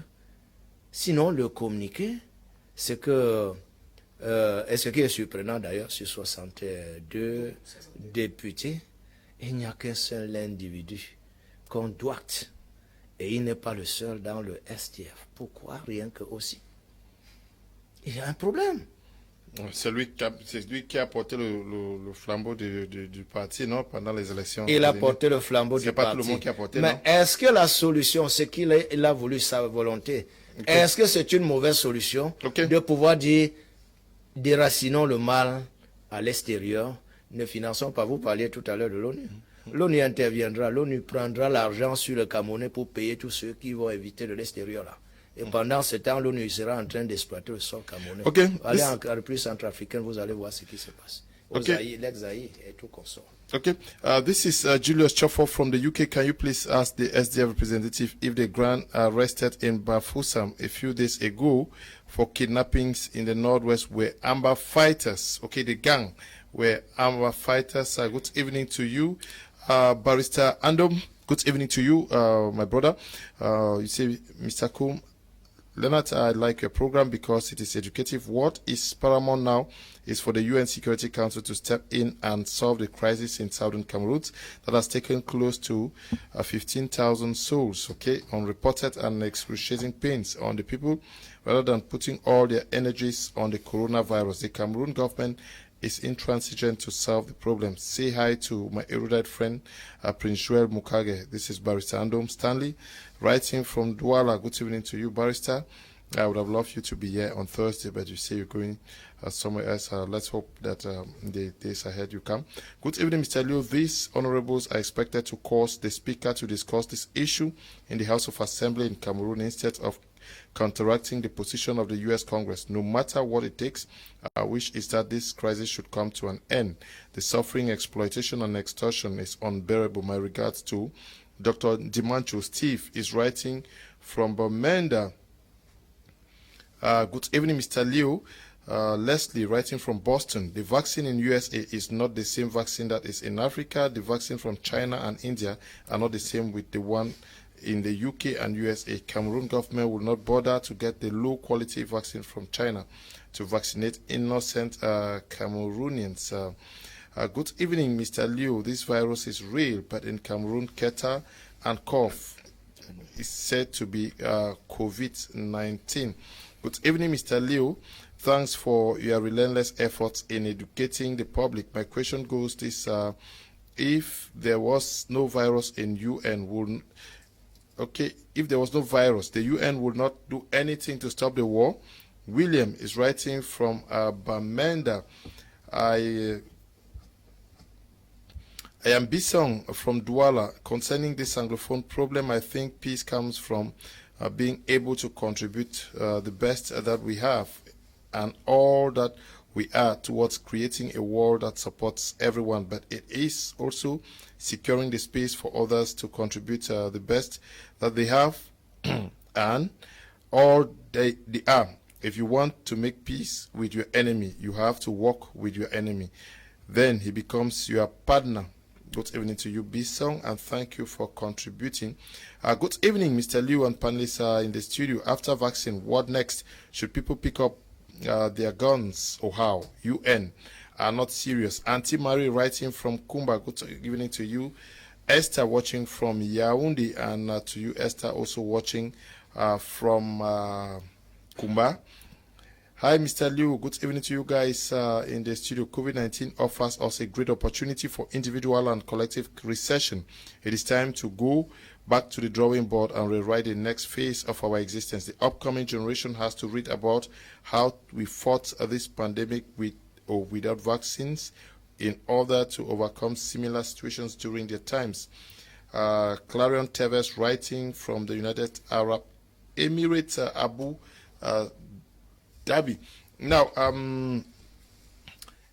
Honorable Joshua Osei is not a lone member of parliament who wrote or who signed the petition to the congressmen and women out there in the United States of America. Is he particularly targeted, or why the fuse about him? Yeah, Mr. Liu, it's hard to believe that among 62 parliamentarians who appended their signatures, Joshua Osei is singled out. And what is even hard to believe is that it's from somebody within the party. And this is somebody that recently, Nietzsche has been making a lot of headline news recently. We remember that when the government went for a loan of 55 billion francs CFA, Nietzsche was that parliamentarian who wrote a letter saying that government should explain. And for him, again, today come to attack his own, because Joshua Osei, I think so far as the organigram of the Social Democratic Front is concerned, is the second personality after John Funde. Now, I believe that that is something that he would have raised within the party, okay? Maybe he's called Joshua Osei, who is far from being the head as the SDF is concerned, is also a colleague of his, because they're also parliamentarians and parliamentarians of Indwala. But if he comes out and singles out his own colleague, because Mr. Liu, this is a topic that I believe last week Thursday we did discuss the same topic here, but now progressively the names are coming out. Yeah, but Jean was accusing almost everybody, because if you go through it, he is insisting that he will not understand why MPs are quick to petition the U.S. Congress, men and women, and will not insist that they put it as an agenda for discussion during the session. Why has he not put it for the years back? He's a parliamentarian. He should have put it. We're expecting that Nietzsche should have raised the Anglophone crisis at the National Assembly, the way Honorable Joseph Weber did some years back. He's a parliamentarian, has never made mention. I just believe that, Mr. Liu, I've had the opportunity, even Metropole Paris is a friend, within the Social Democratic Front, as of now, and I'm not a member within the party, but there is this infighting that is ongoing. There is this division. If you want to do more investigation on it, you're going to discover that there is this division that is ongoing within the political party, and there's this group of persons who are backing Nietzsche, that's the West, and there are those who are also standing with Joshua Osei. But I think that the bone of contention here is the fact that why target Joshua Osei? Because there are 62 of them. And I listened to Joshua Osei today on a sister radio station, and he was saying that people have misinterpreted. I did listen to him. That people have misinterpreted what the parliamentarians actually had on their minds. But I believe that last week I said here that if parliamentarians should be writing the U.S., why not raise it?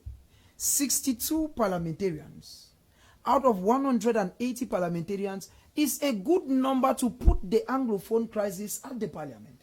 If 62 parliamentarians stand up at the National Assembly and say, okay, we believe, Mr. Speaker, that the killings in the Northwest and the Southwest are so many. We believe that people have been displaced so many. And that, Mr. Speaker, it is time to look into the Anglophone problem. We saw the impact that one individual called Honorable Weber created at the National Assembly. He took the National Assembly hostage, told the Speaker, even if you think that I should not give my opinion, then bring the brutal gendarmes to come and arrest me here. One person out of 180 created an impact. If 69 parliamentarians, 62, sorry, thank you, Bar. If 62 out of 180, amongst them, the vice president of a political party, the leading political party in the Northwest and the Southwest, the Social Democratic Front. If they could, at the level of the National Assembly, take the National Assembly hostage and say, okay, the Anglophone problem, Mr. Speaker. I'm even taken aback that Honorable Joshua Osi was amongst them, because this is somebody that lost elections even in his own village, where he's coming from. Because in the Northwest and the Southwest region, the SDF has just Bamenda 3 Council. And that Joshua Osi, where he's coming from, the SDF did not stand tall.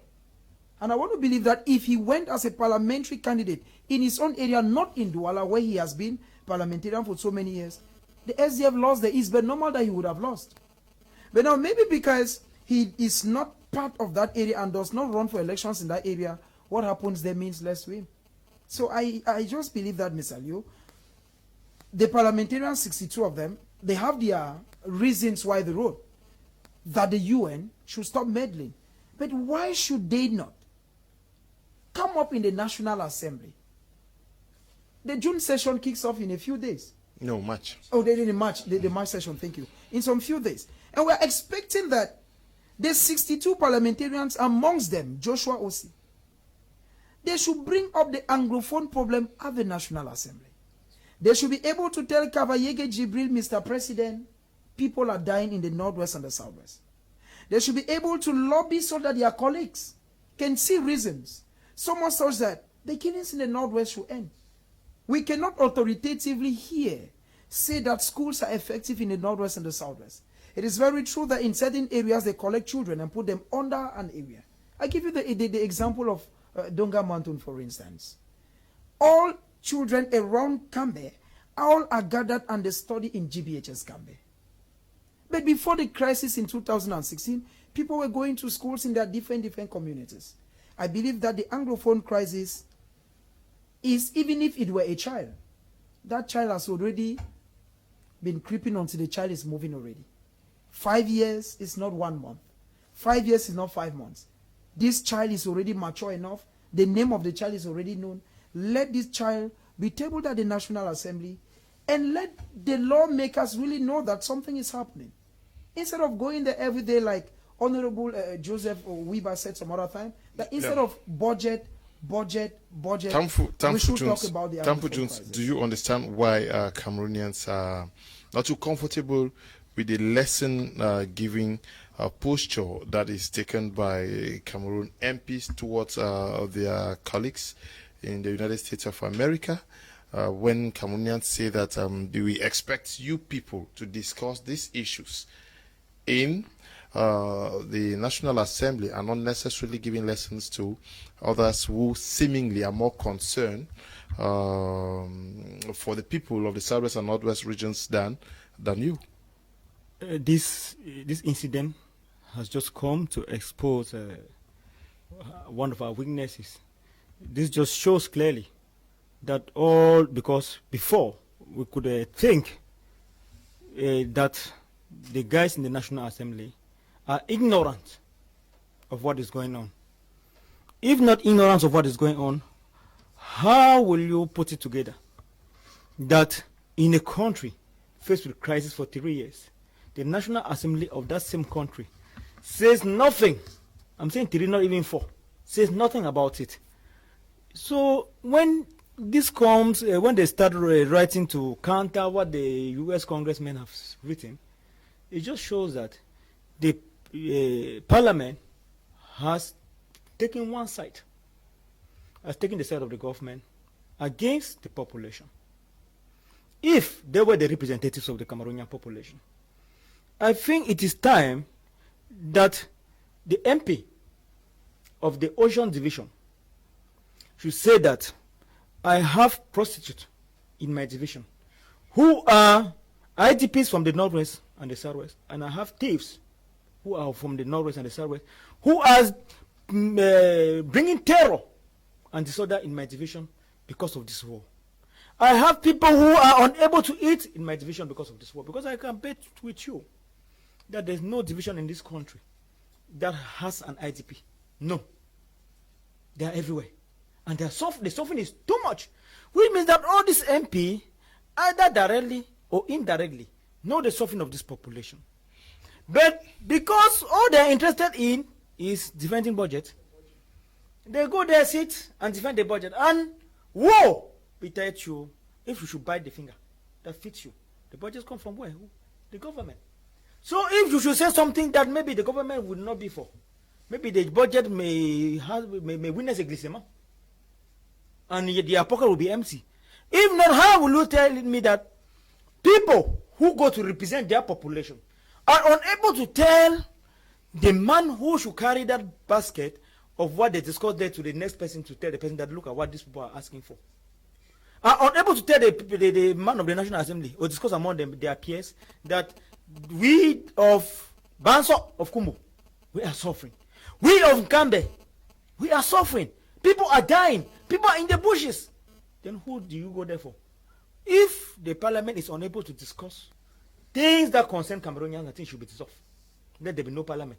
Because it was meant for discussion of things that matter in this country, to bring solutions to this country. The parliament is not saying anything about it. The Senate is not saying anything about it. And all of a sudden, because the U.S. Congress said something. Are you saying that you found virtually nothing important in the petition that was signed by 62 MPs? What is important? So they were there, they knew that there was a war going on in the north and the south. And they discussed nothing about it. Better late than never now. Better late. Better late. If they start saying that the countries or the US, which is somehow asking for whatsoever, should repatriate those they think are funding the war, it means that they have taken side of the part of the government. That these people who are in the US who think otherwise are terrorists, and that they should be brought to Cameroon so that they should be lashed.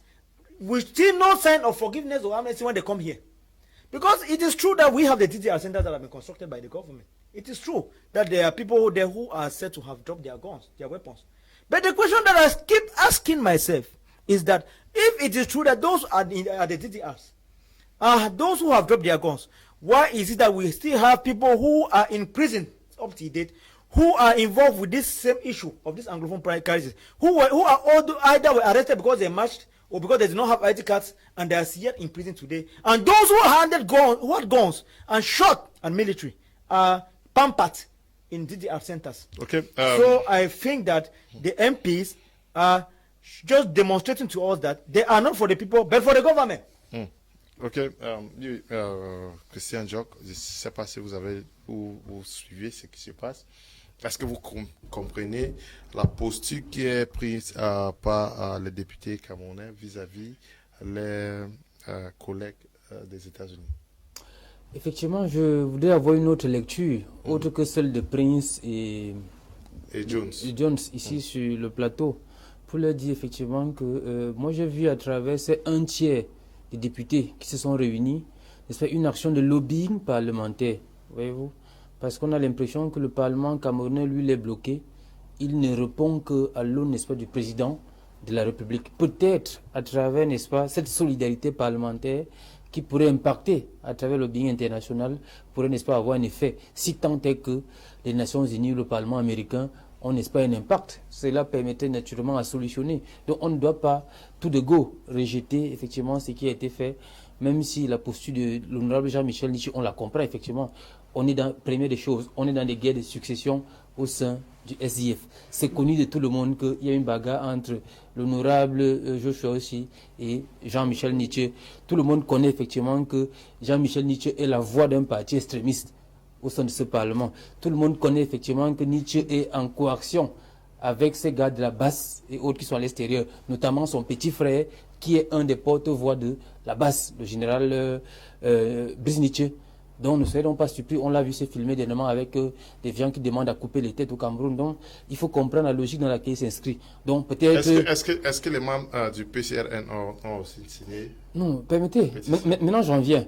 Notre posture au Parti Cameroun pour la réconciliation nationale est de dire à ces gens, effectivement, c'est une approche purement d'action patriotique. Tiens, notre approche est de leur dire, si on peut en arriver, c'est là où je rejoins Prince, c'est ça notre position, que si on peut en arriver à faire un tiers qui demande à faire, pourquoi n'est pas donc inscrit cette question à l'ordre du jour enfin? C'est ça au niveau de l'Assemblée nationale, c'est ça notre position. C'est là où l'honorable président Kabal Libya a dit, commençons déjà par nous-mêmes. si on signe la pétition pour dire on l'inscrit au Parlement camerounais et on demande au Parlement des autres qui se sont prononcés, d'accord, pas seulement qu'on commence ailleurs et laisser nous-mêmes. Donc nous on est partisans effectivement de signer cette pétition quitte à ce qu'on inscrive enfin la question au Parlement. J'ai vu en 2018 l'honorable Wirba, j'ai vu les députés du SDF, que je vais saluer ici, monopoliser le Parlement. Je me souviens encore de cette chanson de Wirba qui chantait How many people. Voilà. Donc c'était vraiment une action parlementaire assez forte. Et le gouvernement camerounais, comme d'habitude, a fait la sourde oreille. C'est peut-être pour ça, à partir de là, vous pouvez peut-être comprendre l'action de ces autres députés qui se disent, peut-être, allons chercher ailleurs, où il y a notre pan de pouvoir qui peut impacter effectivement sur la résolution de la crise. Donc, il peut avoir des conséquences positives derrière l'action qui a été menée. Et nous, au niveau du Parti camerounais pour la réconciliation nationale, et là je vous parle ex-qualité comme son porte-parole, nous on a dit, on va signer ça, mais seulement on va signer à condition que la première pétition soit déposée sur la table du Parlement en mars prochain.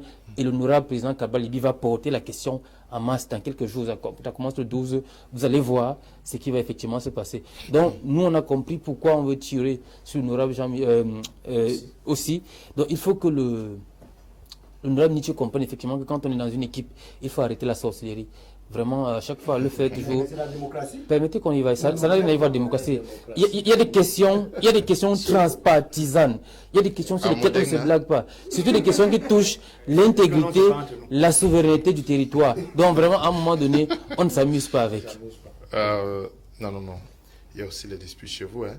Votre président a demandé que vous n'allez pas aux élections, mais toi, tu n'étais pas d'accord. Voilà. Je n'étais pas d'accord. Je vais dire que un parti politique n'est pas un bien privé. Alors, ce que je vais vous dire, c'est que quoi dans le parti qui est appelé LCF, n'est-ce pas? Parce que chez toi, si tu as les problèmes avec ta femme, in our homes. We don't have time, please. We have time, please. I know. At least you and your president were not on the same. We must disagree to agree.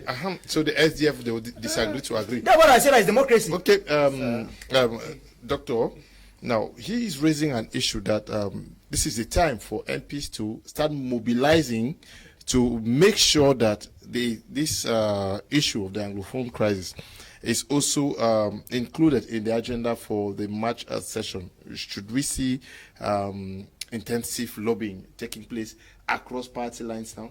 No, I don't even see that coming. Okay. I think that the 62 MPs, what I read from their response, because I made an analysis of the 2 letters, that of the senators in the US and that which they wrote, you see that they are out to defend the state and not the suffering people. When you read from their letters there, you see that they are out for a mission, a diabolical mission. They are out to support the killing in North and South region. Permit me to say that. Yes, that is what is out to happen. Because when you look at the letters that the senators wrote, let me remind you, if you read that letter, you understand that these are people who have a mastery of things. Yes. Because they started their letters by making a panoramic view of what has happened in Cameroon before finally they came to a conclusion. No, the MPs. No. Let me make a correction. The MPs wrote to Congress members who wrote to the Joe Biden administration to block the deportation of the recent. They cannot write to the Senate. Senators write to senators out there. They wrote to members of Congress in the United States. Whatever they think the case, let us look at the letter they wrote, which had a lot of meaning. Now, when you come to what the Cameroon MPs they wrote, from what they wrote, you realize that they were out to defend a particular mission. I mean, and that's that mission of what we call la politique du ventre. You know, that is what happened.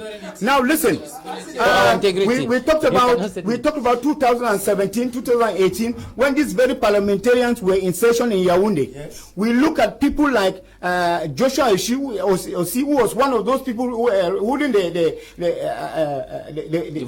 Vuvuzela and shouting. I remember he even talked about some journalists, and he was lambasting and saying how they are running away from the circle because they didn't want to hear the truth from the SDF.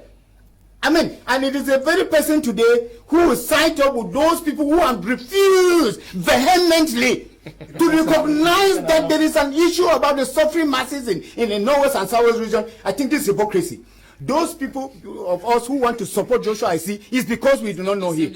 This is the bad gene in the SDF. Joshua IC is the bad gene in the SDF. This is a man who has been supported by the CPDM to destabilize the party SDF. I'm talking here, and this maybe he doesn't know the in and out of it. Now let me finish. You will come in. Of course, you will come in. I am saying that this. Yeah, of course, I am an observer. I am an observer of the and I know what is happening. Yeah, I know what. When somebody says that a person like Jean-Michel Niche is going too far, it is because he is striking the point where he should be stricken, and that is just the fact about the SDF today. Now, look at Joshua. See, he is now being, he is aiming for the post of the national president. And I know most of the majority of people in the SDF do not want to come because the party is going to go to extinction if Joshua C climbs up at the helm of that party today. And that is a fact.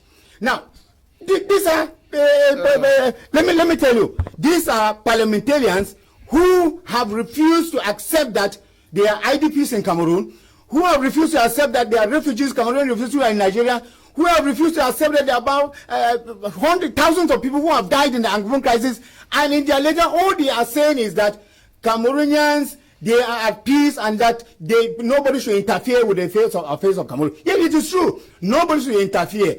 But then, if they have the concern of Cameroon, I think that they should be reasonable. Joshua C, though, is not even considered as an Anglophone MP because he stood in his own constituency, the Southwest, 2 terms, and he didn't go through. I mean, this is his second mandate in Douala. If you don't know, this is his second mandate. And do you know who put him in the second mandate of Cameroon? That's the friend of Frank Biya. That's the classmate of Frank Biya. That is the classmate of Frank Biya. I mean, he's the friend of the government. This is the man who arranges for the head of... Listen, this is the man who arranges for the head of state visit in Europe. Do you know that? This is the man who goes on arrangement or flight arrangement for head of state in Europe. You know that? There are a lot of truth that you need to know. So this is... Joshua is not for the Anglophone cause. Joshua is for the continuous marginalization of the Anglophones in Cameroon. Yes. Il n'y a que les imbéciles qui ne changent pas. Si aujourd'hui, votre problème c'est que il y a une faction des députés RDPC qui change. Vous voulez que on dit il n'y a que les imbéciles qui ne changent pas. S'ils se sont rendus compte que ces tueries montent et ils se retournent et ils font quelque chose, ce qu'ils ont posé comme acte, c'est positif pour la cause anglophone. I don't want us et to vous bet. dites aujourd'hui que I don't want to bet and nothing but discuss the national assembly on that. Ils ont dit ils ne seront pas. They were defending the state. Il a bien fait. C'est un lobby. I didn't finish, but he's passionate about his party. So we who are the observers, we know exactly what is happening in SDF. I want to come here to say another parliamentarian. I mean, he's a terrorist and he's a bad and all of that. Those are the things that we don't want to do. Doctor, please, we have 3 more minutes. Allez-y. Ouais, je disais que vraiment, dit aujourd'hui que si, peut-être votre mal, c'est parce que les députés RDPC ont changé d'avis et peuvent aujourd'hui regarder la cause. C'est ça qui vous fait mal? On verra, mais ça va être inscrit à l'ordre du jour, d'un mois à l'autre. Ça se fera. C'est un lobbying qui se fait. Et quand la cause est là, on se rend compte que tout le temps ça passe. Le SDA a bien boycotté une séance parlementaire.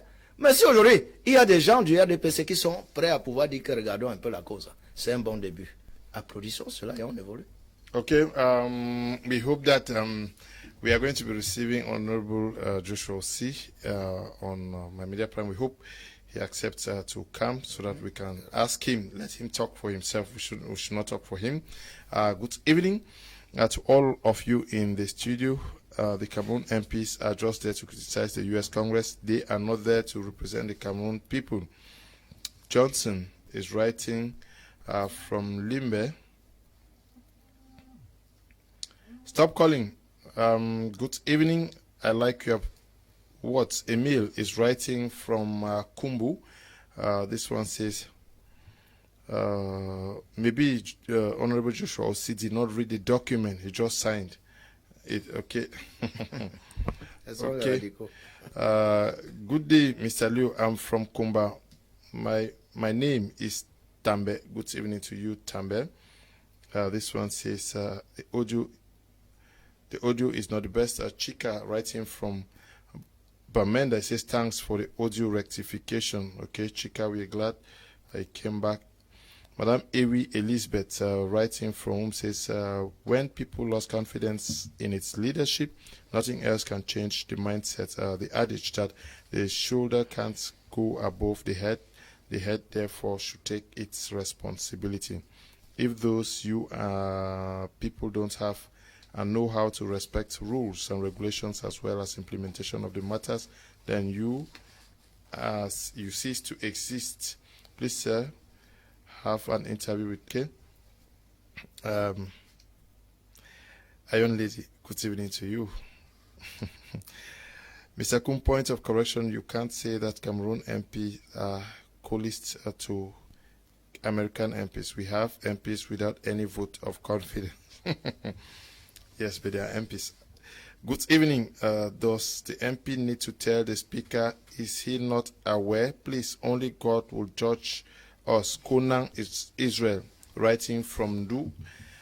This one says, let the Cameroon parliamentarians stay quiet. The war was declared on the Anglophones by the executive arm of government without their consent, so they are not competent to talk about the war. Let the executive arm of government respond to the U.S. Senate.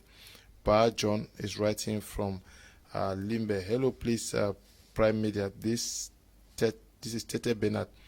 Give my number to Mr. Tamfo or send me his number. Can you just request it after the program? Good evening, Mr. Liu. I am Frederick from Libya. What we need is that you to take a decision. The UN should take a decision and end up this war because we are going on pains and people are losing their families. Thanks, okay? Hello, Mr. Liu. I'm Edward from Bamenda. The UN can call on Cameroon to cease hostilities. Good evening, Mr. Liu. The UN wants to disguise behind COVID and rectify the problem. Greetings to you guys in the studio. I'm Eric, writing from Bamenda. Okay. Are we sure the vaccine that will be administered in the Western world is what we are going to receive here? Good evening, Mr. Liu. Low voltage will not allow us watch the program. Pascal, writing from Iran. Mr. Liu, the problem in our country is that the government has declared a war, okay? Mr. Liu, I don't think the so-called UN Security Council is serious. Good evening, Mr. Liu and everyone in the panel. My problem is that the government is not serious. Hi, I am Edwin, writing from Bamenda. UN is Russia, France, Britain, and China. Okay, we have to end here at the time is calling us to leave the studio. We want to thank you for coming, Prince. Mr. Liu, it's a privilege I have here today. I believe that the March session is not far. We're calling on all parliamentarians that as they enter the National Assembly, they should not forget that the Anglophone problem is real. Like I said before now, 5 years is not 5 months. Even if it were a baby, that baby is mature enough. Special good evening to the peace-loving people of Mr. G Subdivision, to Honorable Ngala Gerard, and to Dr. Fukalisus Gentry. Okay. Thank you for coming. Mr. Eji from Modegna. Yes, it's a pleasure, and I will say a special good evening to Honorable Ngala Gerard. And we hope a firebrand young man, and I will hope that when this session will hold, he will show himself as a youth of that part of the nation. And we say good evening to the Fukalistus and the other ministers and government officials who are doing their job well, because it's not all that are from fully. So good evening to all the Cameroonians who watch us today. Greetings, Mr. Liu. Please, coronavirus is real, but not as dangerous as the countries of the West put it. The problem with the aspect of vaccine that is raising a lot of doubt is why is the African therapy, which has proven far more successful, not considered? How can we accept vaccines from people who have predicted millions of dying? Mr. Liu, how are we sure the content of the vaccine is okay? Tiku Felix, writing from Boya. Thank you for coming, Doctor. Thanks so much. It's a pleasure. I think we make it a date after the mass session of Parliament. I would really very much love to see what is happening, so that we'll be able to actually make concrete arguments and prove projections on what is going to happen. I think that is going to actually clarify us on who loves Cameroon. And of course, I will not like I've heard people, two people, colleagues here, greet Ngala. I think that no day will Ngala sign that kind of a document. Yes, I think. Yeah, that's right. Okay, we equally want to thank you, Barrister Payere, for coming. Ouais, bonsoir aux téléspectateurs, bonsoir aux co-panélistes. Ça a été très chaud. Et je crois que c'est pour des thèmes étaient très choisis sur le volet. Et surtout, quand nous débattons, il y a une réalité, le Covid est là. Mais la question anglophone est pire que le Covid. Et je crois, comme on l'a dit ces jours-ci, le lobbying va faire que la question anglophone soit placée sur la table de l'Assemblée nationale et du Sénat pour qu'on puisse débattre et qu'on puisse trouver des solutions. Okay, and thank you to you, Christian Jock, for coming. Merci Mr. Kom, merci aux copanélistes. Et tout le plaisir était le mien d'être ici une fois de plus. Je voudrais saluer nos camarades de Meganga qui ont vu notre tête de liste au régional disparaître depuis un mois. Il est porté disparu aujourd'hui. Que vivement les populations de ce côté-là, il paraît que les rafts ont recommencé dans la région de la Damawa. Au quotidien également, les populations disparaissent vraiment avec la crise au Nozo, avec Boko Haram dans l'extrême nord, avec encore ce autre pôle. Vraiment, il faut que le gouvernement prenne des mesures enfin pour que cela puisse s'amenuiser jusqu'ici. Et quitte à ce qu'on puisse définitivement trouver des solutions à la crise anglophone, même si nous, au niveau du Parti camerounais pour la réconciliation nationale, nous croyons que ce contentieux hystérique repose sur la forme de l'État et nous proposons le fédéralisme communautaire pour tuer définitivement cette crise anglophone. Okay, I want to thank you, Desmond and Eli, for producing the program, not forgetting Bertrand and Noel. We want to say we thank you all who took time off to watch the program from across the nation and beyond. Stay blessed. Bye-bye.